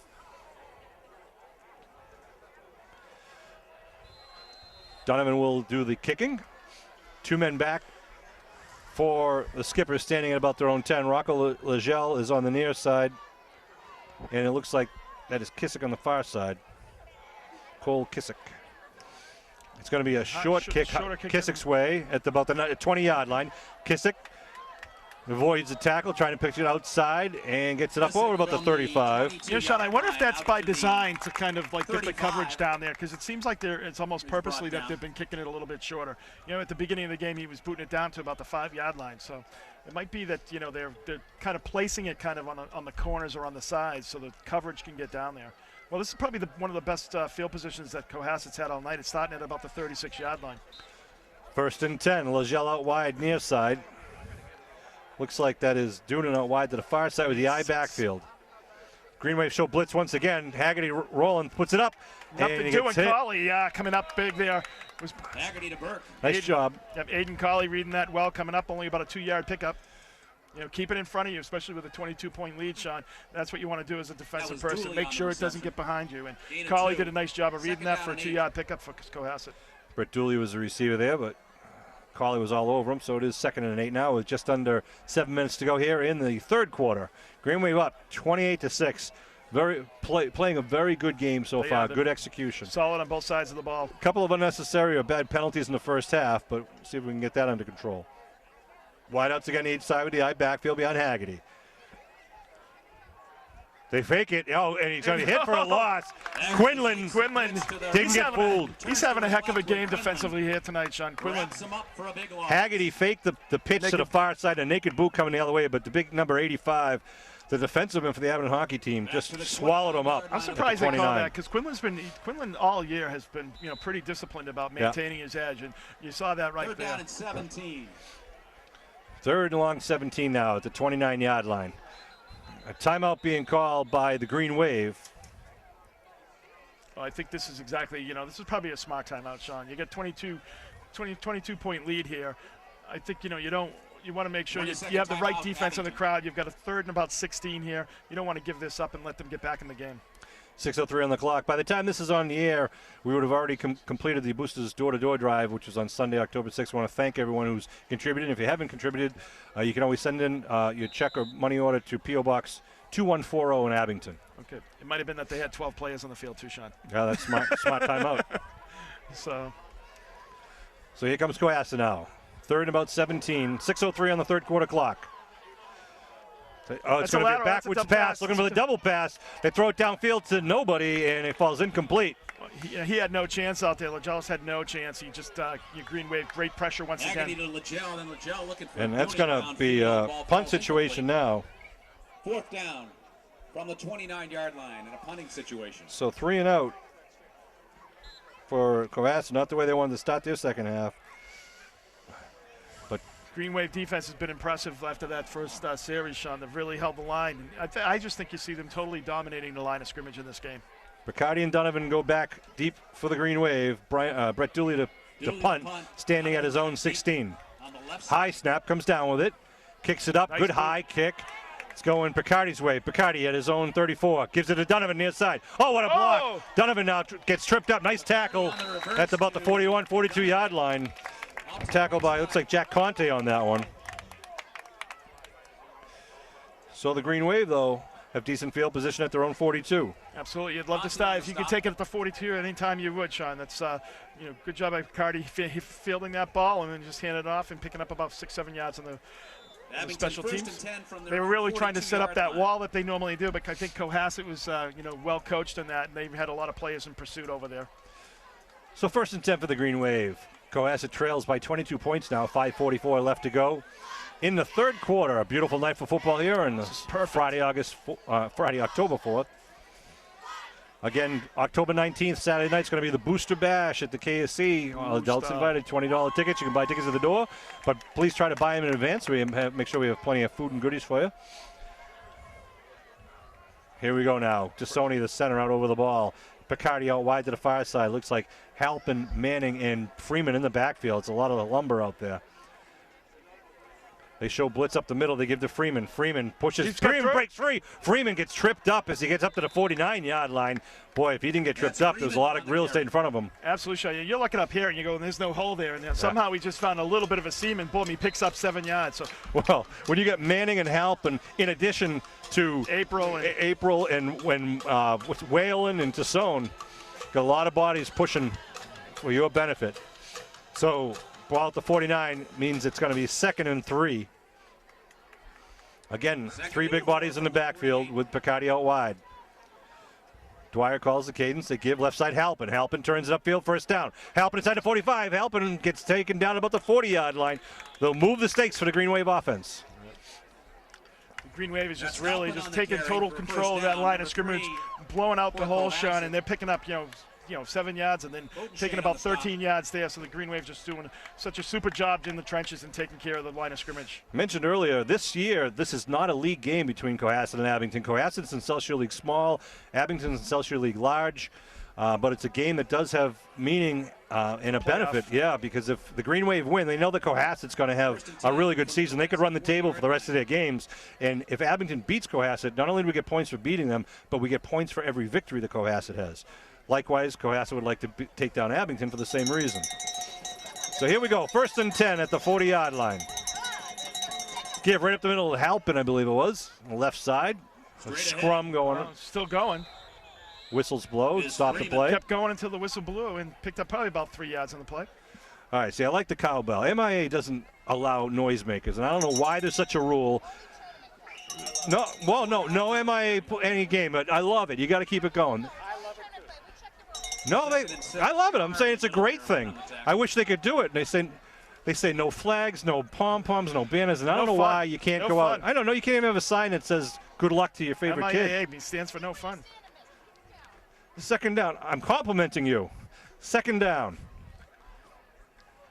The Green Wave with 2 men in the backfield. Lungs. Give right side. Freeman. Freeman gets hit, but dives forward for about 2 or 3 yards. You know, that was making something out of nothing there. Freeman kind of jab stepped into the hole. There wasn't anything there. Kind of went back around the block, or was able to pick up 3. So, you know, but that's a nice play, Sean. By not getting, you know, by hit at the line of scrimmage and getting a couple yards, now you make it 3rd and 4th. It's a very makeable 3rd and 4th here. You're down on 4 down territory for the Green Wave, so you're going to have 2 shots to get this first down and keep the stakes moving. 3rd and 4 at the 34 with 3:10 to go and clock is rolling here in the 3rd quarter. Green Wave break the huddle. They send Picardi, number 2 out wide. Far side, Donovan's left side wing. It's like Glavin in there with Freeman in the backfield. Looking to throw. Oh, it's picked off by the Skippers. Nice defensive play by number 8, it looks like. There's a little button hook. There's Tangalini on the interception. Tangalini, that was a nice play. He really read that well. Ball is going to be marked at the 34-yard line. On their own 34-yard line. So they turn it around the other way with 2:52 to go. You know, he threw a line drive to him, Sean. He was open up in the flat. He could have put a little air under that, and I think he would have been gone to off to the races there. I backfield again behind Haggerty. No, that's not Haggerty. It's number 9. Yeah, it is Haggerty. I'm sorry. My bad. Gillis back in there. Not much going. It's Pick good up to see number 33 is back in for the. Yeah, that's Ryan Gillis. He was out in the first half with a tender ankle. Good to see him back in there running. Looked like when he was coming off, he still looked like he was walking a little gingerly there, but back in the game, it's good to see that. Terry Doonan checks in, number 11 for the Skippers. 2nd and 8 now. The ball at the 36-yard line. Rocco Legel out wide to the far side. Doonan's on the wide to the near side. Haggerty under his center. Gives second man through. It's breaks free. Number 27. Nice that run. is Kissick. Kissick still on his feet. And they're going to be taken down from behind by Saraceni. I think it was Saraceni. It's a nice hustle. Gets it down to about the 32, 33-yard line. Defensive front of Abington. He did a nice bit of running. It really was. He just was picking his way through. He got hit. Somebody went down. They kind of went down low, and I think, you know, that everyone kind of does that. Went down low and just got him, but he didn't take a complete hit on him. First and 10 at the 33-yard line with just under 2 minutes to go. And coming in is Jack Conte, checking in number 20 for the Skippers. And I saw Ray Emery, number 43, taking a breather for the Green Wave. Again, they come out with similar formation, wideouts to each side with the eye backfield behind Haggerty, the senior quarterback. Haggerty gives second man through the left side, gets about 2 or 3 on the play. It's like a big bear hug by Quinlan once again, the big man, number 85. Just doing it. He's been so solid for the Green Wave tonight. Jansen coming up off the pile, too. Jansen makes the stop, a gain of a long 2. Minute 15 and rolling here in the 3rd quarter. 28-6 is the Green Wave lead here. Cohassett started off the interception at their own 34-yard line. They get it down now to about the 31. Now they load up on the right side. They give right side. Ryan Gillis gets stopped right at the 31-yard line. Just maybe a half a yard. Whalen on the stop there. He's not the same player, Sean. I think he's definitely favoring that ankle. You almost want to save him for the rest of the season here. We'll see what they do. With the ball spotted at the 30. Cole Kissick coming back into the game, checking in number 27. Keep an eye on him. With 3rd and a long 7 out at the 30-yard line. 35 seconds and rolling here in the 3rd quarter. Kissick is the deep back in the eye. Haggerty gives it. Oh, it's a pitch coming around the other side of Legel. Legel trying to get around the corner. Some good pursuit by the Green Wave. They take him down at the 30. Collie, Jansen once again, all 3 of them. But, you know, Quinlan stayed at home. Right. You know, did his job. You know, a little razzle-dazzle, but when you're disciplined and you're playing disciplined football, it doesn't matter. You just take care of your job, let your other teammates do theirs, and that's a nice job by Quinlan and Colley. Yeah, Aiden Colley stayed at home, too, and it allowed Jansen to laterally pursue as we come to the end of the 3rd quarter. And a 4th down play coming up for the Skippers at the ball inside their own inside the Abington 30. So 4th and 7. It's you see what they're going to do here. I think they're probably going to be passed. They've been passing quite a bit, Sean. I wouldn't be surprised if they're going to do that. They've usually rolled them out. I think one of the things we were talking about earlier, I think the Green Wave has been a little bit more successful. I think they're taking a little bit deeper path to contain him so he can't roll out. And what that does is it forces the inside the pocket collapsing a little bit, and the Green Wave has that pressure, and they're able to make the tackle there. So. You see, if a guy like Quinlan or Colley doesn't stay home on that play, that was going to go for a long time, Absolutely. a long yardage, because it was a nice misdirection play. I want to thank again our sponsors, Abington Bank and the Depot Restaurant, along with Lorena's Hair Salon, Sub Galley, Bailey's Garage in Abington Center, Tastefully Done Food on Route 123, Quelly and Son Funeral Home, Deanne's Restaurant on 123, Old Town Real Estate, Dave Nisby at Mike and Dave's Barbershop in North Abington Center, along with Bemis Drug, Law Office of Sean Riley and Ed Riley, Cairo Associates with Bernie Brannigan on Route 18, Glen Isle Point Inc., serving all of your site work and construction needs. Midway Auto, Mike Devaney, a graduate of Abington High School, along with Rob McDonough Insurance Agency. Again, thanks to all those sponsors who help support all the Green Wave sports programs. If you're on Twitter, you can follow at AbingtonAD. Pete Serino giving updates, and also at GreenWave 02351. At GreenWave 02351. And don't forget the Booster Bash, the Halloween party, costume party for adults on Saturday, October 19th. Let's see what you got. They're going to have awards for the best prizes. Here we go now. 4th and about 7. Haggerty to throw. Puts it up. Going single coverage, and it's going to be picked off at the 10-yard line. Donovan with the ball going around the far side of the field. Donovan still on his feet. Donovan trying to turn the corner, still turns back, and won't go down and catch it about the 22-yard line. Done on offense and defense with that pick.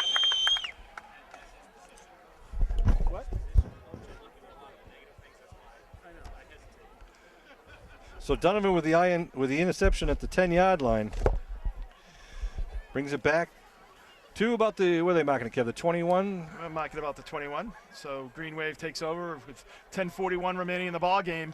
1st and 10. What has Donovan not done tonight? He's just done that all year long, Sean, as a sophomore. It's just a phenomenal performance. He's just had a great year. He scored in the air. He scored on the ground. He has an interception. He's got the PATs. And the kid's just a sophomore. And and Kilmaine and Halpin haven't been too far behind for the Green Wave as well. The linebackers, back in the line there. Kilmaine's out for the season. Yeah, I know. Unfortunately, it was a big loss for the Green Wave. Well, I mean, it's interesting, Sean. I mean, how much time would Donovan have had if Kilmaine was in? Right. 1st and 10. Green Wave coming around the left side. Just going right over people up to about the 25-yard line. He really runs hard. I like how he runs. He just really runs hard, hits the hole hard, Freeman keeps on his carry, legs going. Boyle on the stop. He just trusts his linemen. Always has positive plays there. It's like you never see him thrown for a loss. So the Green Wave hope to keep this score looking in the positive way for the Green Wave. They take this victory into some tough league play against Norwell and Rockland and East Bridgewater. Give right side. Halpin won't go down. I think he stopped right about the 30 there, so 20, just shy of the 30. And they're calling about the 29-yard line. They bring up 3rd down for the Green Wave. Again, next week, Friday, October 11th, we'll be playing at Norwell High School. It'll be a league game. Then we go to Rockland on Saturday, October 19th at a 3:30 start. Saturday, October 19th at Rockland. That's going to be a really good game. And then East Bridgewater Vikings come back to Abington for a home game. Abington's on the road for 3 weeks. Well, hopefully we have Friday a the 25th. Then. That's right, because we're trying to play that Friday night, October 25th at 7 o'clock. And then in the first 3 weeks of November are playoff slots, so we'll have to stay tuned for that schedule. 3rd down for the Green Wave. Give right side. Looks like Freeman trying to push it forward.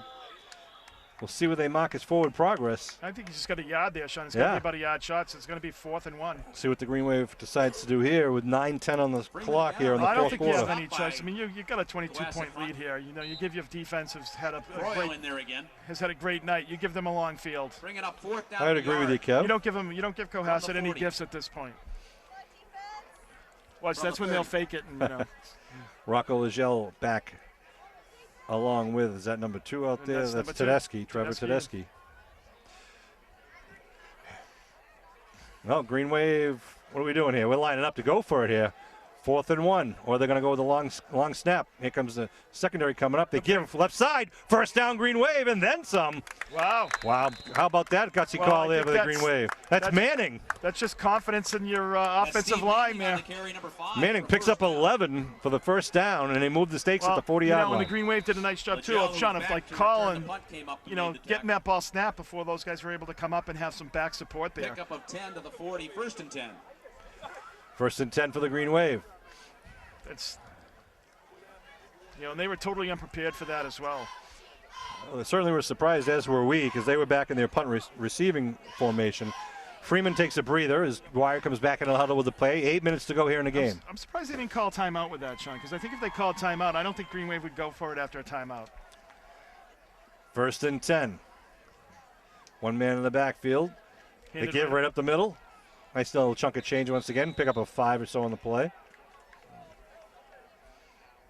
Bring up 2nd down for the Green Wave. Is that Glavin, 31? No, I think it was Tempesta. Number 11. Number 11. Tempesta on the carry, number 11. Marr on the stop. I saw the one. Yeah, Lucas Sarasani takes a breather for the Green Wave.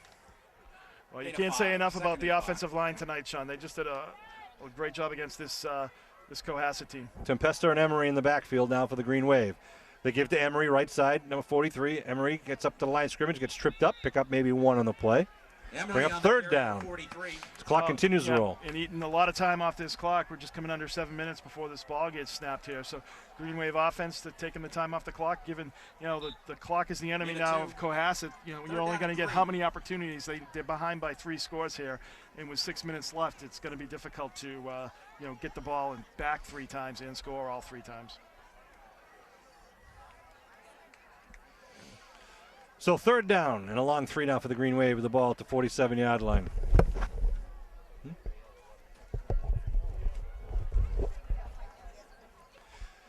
Give left side, quick dive, 1st down for the Green Wave as they get it over midfield. There's a scrum at the 48-yard line. Not sure who that hit. He hit the hole so quick, didn't even get his number. Who's that carrying the ball? That looked like Tempesta Glavin, number 31. It might have been Glavin, number 31. Number 31. He was one of our players of the game last week with great second half of effort. 50 to the Cohassett 47-yard line. 6:05 left to go here in the game. 28-6, a well-played game by the Green Wave. They really have. At both sides of the ball, I can't say enough about the line play tonight. They've just done such a good job on both sides, controlling that line of scrimmage. Well, they've shown a good job of trying to keep some, nice time-consuming drives, but also the quick strike capability. So here comes Dwyer now, calling the cadence. They give. Near side, it's number 35. Is that Leon? Yep, Donnell Leon, chugging away down to about the 40-yard line. He had a nice game on special teams last week. Leon did have a nice 8-yard pickup there. It's nice when you go into your second string and you don't lose a lot. Absolutely, they're moving the ball and moving the chains, Sean, keeping the ball out of Cohassett's hands. 1st down for Abington. See Nate Reardon in there, number 82, tight end. Brian O'Donovan, number 78. Of course, he's been playing all game. Green Wave break the huddle, come up to the line of scrimmage. 2 men in the backfield. We got Emery, and it looks like Leon, I believe. They give Emery left side dive. Emery goes forward, gets the 1st down at the 35-yard line. Good job by Emery and his block. The block's in front of him. Just moving the chains and eating up the clock. So get that ball, get that clock moving. And Cohassett running out of time. They're down by 22 points. So, Kev, this game is all but done. Over as the Abington just going to keep it on the ground and let the clock keep rolling. It's going to be hard to choose our players of the game, as you mentioned. I mean, we had so many great players today. It's just some really, the offensive line, defensive line, that's such teamwork up there. But you've also, Donovan had a great game. Quinlan's had some great plays tonight on both sides of the ball. The line play, as you said, has been tremendous. Dwyer gives another dive right up the middle. Picks up about 5 or 6 there. I know, the Green Wave. Moving the pile. Tempesta on the carry. Number 11, Tempesta, right up the middle on that dive play. Picks up 5. Alex Tempesta showing his strength. Coming under 4 minutes remaining in the ball game here. Well, I'll make the easy decision now. that we got to give a player of the game to Sean Donovan. I mean, he just, he was on the receiving end of a touchdown pass. He ran a couple of big touchdowns. But he had people blocking up front. I agree. I am, we're former linemen, not very good at it, but, we have that brethren. As the backs will attest. Yeah. Again, Tempesta in the backfield with Leary now. Give this to Leary. Leary. Nice cut on the left side. Leary gets it inside the 25. Picks up the first down. Owen Leary, a sophomore. I'm gonna give it to Quinlan. I mean, this kid that came out this year is like, he's a big body. Had the touchdown there. He's made some, great strides defensively. He's really done a super job of staying at home, defensively, and really had some good pressure on the quarterback tonight. So I'm gonna give it to Quinlan. Well, we'll give Jake Quinlan the sub-galley player of the game because he's a big boy. Yeah, he does. I think he needs to keep those carbos going. Just about 3 minutes to go, as Bill's just showing you on the scoreboard, and we got Reardon now at quarterback, I believe. No, it's not Reardon. That's Kernsey. That's Johnny Kearns. Number 20 for the Green Wave. Fumble. Ball's on the ground. Where is it? I think that's going to be Cohassett ball. It is. Number 44 for the Skippers comes up with the ball. Kearns in the quarterback. The ball is snapped. With 2:46 left to go. Actually, Matt Frolio with the pickup. I wonder if it's any relation. I know. Number 44, Froyo. Froyo? I thought there was an L in there, Sean. It's pretty small writing. Froyo. I don't know. That's okay, Kev. This doesn't play. Oh, come on. Look at that. It's like, That's a Froyo. Yeah, Froyo. 2:46 on the clock now. Cohassett with the ball at their own 23-yard line. They're going to call it timeout and talk about it. Timeout Abington, Cohassett, first and 10. Again, 2:46 shot. I mean, that's just Green Wave offense just doing, really getting those first downs, taking that risk on fourth down there, and just keeping the ball out of Cohassett's hands to the point now where, obviously this game was done once they got that 4th and 1 there. As you know, we have boys and girls soccer going on this fall also, along with the golf team and cross country. Want to congratulate boys and girls soccer and, of course, the Abington football team. We had a great homecoming weekend last weekend where we had all 3 games back to back to back. The boys beat Hull, the girls beat Hull on soccer at Memorial Field, and then right after that, the football team beat Randolph. So it was a threefer for the Green Wave. We had the perfect triumvirate there of victories, and it was a really great homecoming. There's a fan zone set up in the end zone. It was a great idea by the Student Athlete Advisory Council, and I want to thank Pete Serino and Kate Casey for all the help you're doing as the athletic director in the athletic department there for Abington High School. Really having a lot of fun at these games. Come on down to these games if you haven't seen them. We'll be going to Norwell next week, and then to Rockland, which is just right over the line, as you know, and then home against East Bridgewater. And then stay tuned. If the Green Wave can keep winning, we'll have some home playoff games in November. Here come the Skippers. Looking to throw. Puts it up in the air, going down the near sideline, and it's going to be, off the hands of the intended receiver. Nice ball Haggerty going down the by Haggerty. Just tried to lay it over Liam Burke's shoulders, but it just fell off the fingers at 2:39 to go. On the coverage for Abington. Yeah, Owen Leary he was right there, Sean. He got beat a little bit, but he was able to close that as the ball came down and was able to get his hand up in there. So, another kid we got to mention who had a great game tonight was Scotty Jansen. We called him. Absolutely. He's had a wonderful game tonight.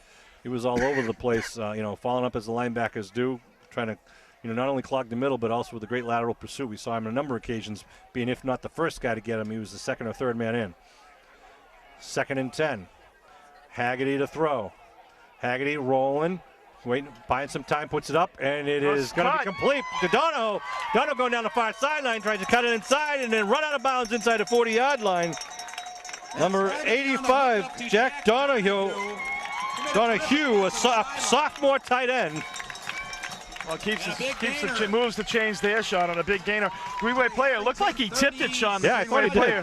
Tipped it. There was a couple players there that went after the ball, and they tipped it, but Donahue did a nice job of maintaining his focus on the ball and came down with it. Got some good hands. Ball at the 38-yard line now. 1st and 10 with 2:27 left to go in the game. High backfield.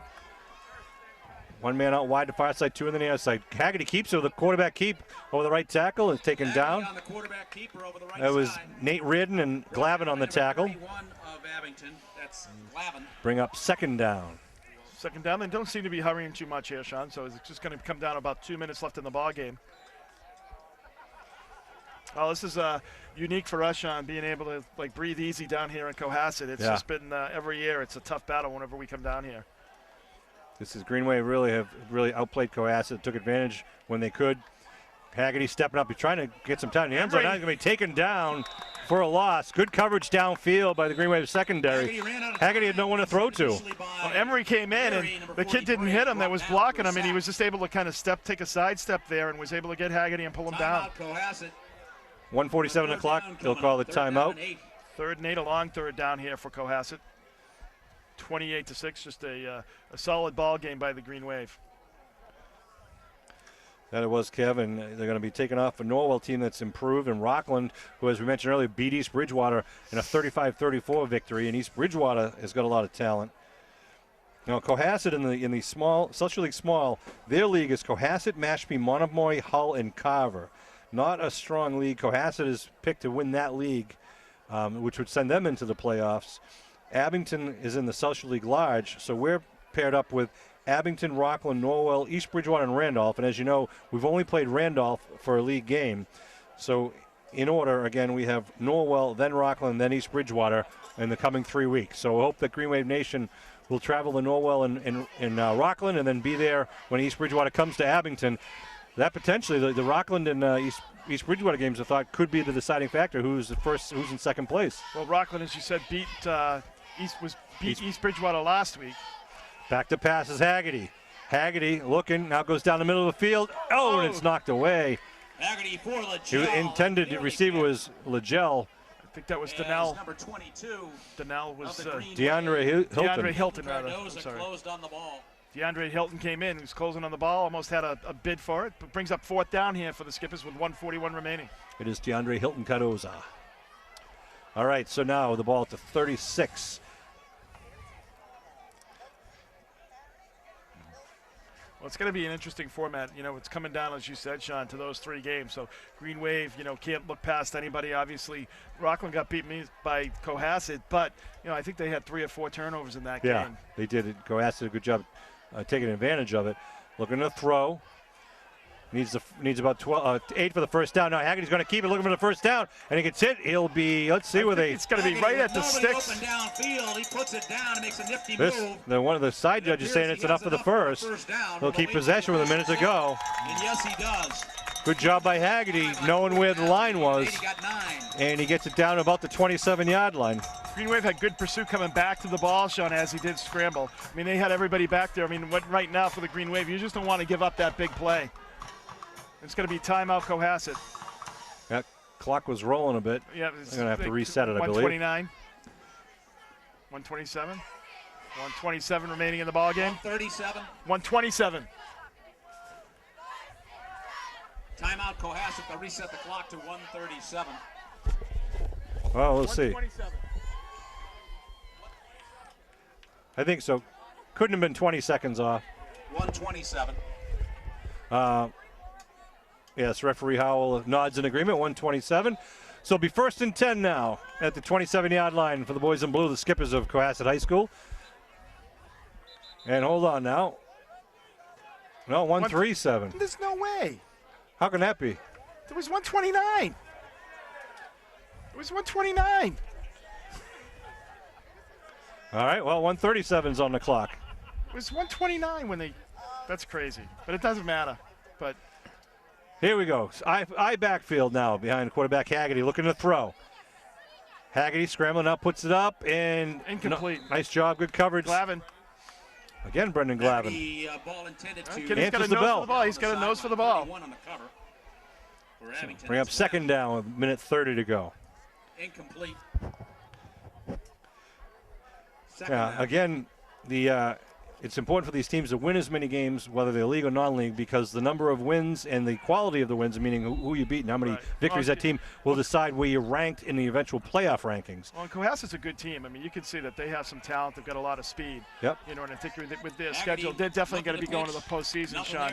I think this might be the only game that they'll lose in the regular season.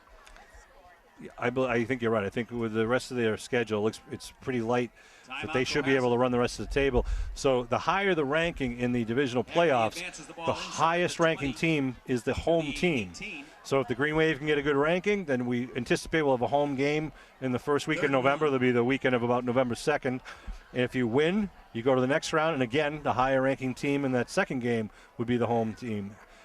And The only teams that will Then be, everybody takes a break after, what, 3 weeks? so there'll be 3 weeks, then you have Thanksgiving, which will be the Whitman-Hanson game at home And then the this state- year. And then the only teams that play after Thanksgiving there will be 12 teams playing in the 6 final Super Bowls. It'll be the winner of the Central and West area versus the winner of the North and South for each of the 6 divisions. Handoff right side. Big hitter inside of the 5-yard line. That was Jack Conte. Jack Conte with a nice hand run over the right side to get right up on the line with 1:14 to go. Cohassett trying to punch it in with the I backfield. Kissick the deep man. Haggerty now. Oh, he moved. Looking to throw it in. Puts it up. Oh, and in and out of the hands of Lagel's hands. But it stops the clock for Cohassett, so we'll bring up second down. Yep. They're going to have plenty of time to get all 3 plays here, Sean. Yep. Got 1:04 remaining on the clock here. It's still at about the 3-yard line. Maybe one timeout or none. I didn't see referee Howell make this No, signal. I think they have a couple timeouts. So I don't think it really matters, though, at this point because they have 3 plays. This drive started at their own 23 with a fumble recovery. They try to spread it out now. I backfield. Kissick is the deep man in the eye. They give to the back up the middle. No, Haggerty's got it and steps in for the 3-yard touchdown. And then himself down off the left tackle. Did a nice Good job handoff. Did a nice job of reading that. The defense reacting to the handoff, and he was just able to take it around. Nope, it looks like touchdown. All right. As I did. Yeah, faked out our cameraman Bill Davis, and that doesn't happen very often. So with 58 seconds left to go, Cohassett scores their second touchdown. A 3-yard run by the senior quarterback Haggerty, who's played a pretty good game tonight. Yeah, he I might has a say. good game. He's got a live arm. He can really move, Sean. He's a good player. He's a good athlete. Kevin, what's the name of this guy kicking? Line up from the 3 and go for 2. Oh, they're gonna go for 2. You lucked out. Froyo? No, they got a kicker with a really wild last name, but he's a very good kicker. So they're gonna call a timeout.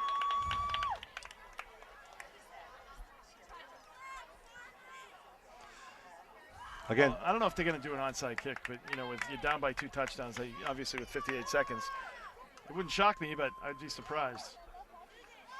Again, for those of you who already picked out your costumes, Saturday, October 19th is a Booster Bash. Booster Bash. Going to be a lot of time. The first annual Booster Bash, all the money raised will go towards Green Wave Sports. Well, and this weekend we have the door-to-door drive. Door-to-door drive. So we thank everybody that helped out doing the door-to-door drive. It's an important fundraiser for the Green Wave Boosters, the largest it is every year. Yes, so it is. It is our biggest and most important. So if you weren't home when the student athletes knocked at your door, they should have left an envelope. Please mail in your donations, whether it's $5 or $50. Every dollar counts, and it helps to support all the Green Wave sports programs, fall, winter, and spring. They line up at 2. Haggerty, Roland has some pressure. Haggerty puts it up. And it's going to be bobbed around and incomplete. Yeah, Legel just could not come down with it. Ball was put up there. Green Wave had nice pressure, moving Haggerty, to his right. He just really couldn't set his feet, but threw it up there. And Legel had an opportunity for it, but he just couldn't come down with it. So 16-point lead here for the Green Wave. So with 58 seconds left, Cohassett will line up to kick. And we'll see if they just try to kick it downfield or go for the onside kick. But as you said, Kev, even if they recover it, they still need 2 touchdowns. Trailing by 16. So they need 2 touchdowns, 2 conversions, 2 two-point conversions, and 2 touchdowns within 58 seconds. And they have maybe 1 timeout left. So we'll see if they just knock it downfield and let Abington kneel it down or not. I think so Rocco will kick off. The Green Wave is expecting the onside kick here, Sean. They have the hands people up front. They got Donovan out back Friedman, deep by himself. Halpin, Colley, Tempesta. That's fine with me. And they are. As they go with the onside kick, they kind of pooch it downfield, and just get on it. Donovan does a smart thing and just kneels down at the 23-yard line. Well, now, so the Green Wave will just take a knee here with 58 seconds remaining. Donovan fields the ball at about the 23-yard line. No return. I don't believe they might have 1 timeout left, Sean, but there's plenty of time for the Green Wave just to take knees and put this victory away at 28-12, a huge victory for the Green Wave tonight. Again, the coach has got to be really happy with the way Abington executed tonight against, a well-coached team. The Cohassett Skipper's got to feel good for Abington to take the drive all the way down here and come back with a pretty convincing victory. Well, it always seems like he does such a good job of defending the Green Wave. Yep. It just seems that whenever we come down here, he's able to match wits with the coaching staff of the Green Wave. And tonight, obviously, the Green Wave coaching staff just did a great job preparing their team. Green Wave line up in the victory formation. They'll just kneel it down, let the clock roll. Dwyer takes a knee. And a lot of these guys know each other out there. We'll be playing each other in basketball. Mr. Haggerty's a good basketball player. Different travel teams. That's right. Lacrosse, basketball. Baseball. Cohassett has a great baseball program down here, as does Abington. I don't know. Who does Cohassett play next, Sean? Do you know? I'm not sure. 30 seconds and rolling here as the Green Wave will kneel down one more time. Halpin will be playing defensive safety for the offensive team, and there's the kneel by Dwyer. That should do it. The clock will roll. Referee Howell takes the ball. The team's going to their sidelines. Going to congratulate the Abington Green Wave. Oh, well-played game here for the Green Wave. Got to give them all credit. And again, the players of the game are Sean Donovan had a fantastic game with on the ground, in the air, a couple of touchdowns, a lot of extra points, just all-around threat against the Skippers. And, of course, our other guy you want to pick? Quinlan. And well said, because Quinlan had a great job at the defensive end, had a couple of big plays, and had that big, really a critical 40-yard touchdown pass at the end of the first half, which really kind of set the tone for the second half. Green Wave put him up by 2 touchdowns with that big play, and they end the game with a 28-12 victory as the teams shake hand at midfield. Green Wave will move on now to play 3 league games at Norwell, at Rockland, and home against East Bridgewater. We wish Cohassett best of luck in the rest of their season if they can try to take the crown for the South Shore League Small Division. Well, now it really starts the meat of the season there, Sean, with those 3 games coming up over the next 3 weeks. I want to thank Bill Davis, of course, Norm Casely. I want to thank Abington Athletic Director Pete Serino and Cohassett Athletic Director Ron Ford. Thank you to Kevin Whalen, Bill Davis, Norm Casely. My name's Sean Riley. Thank you for tuning in and supporting Abington Green Wave Sports. We'll see you at Norwell High School next week for more Green Wave football action.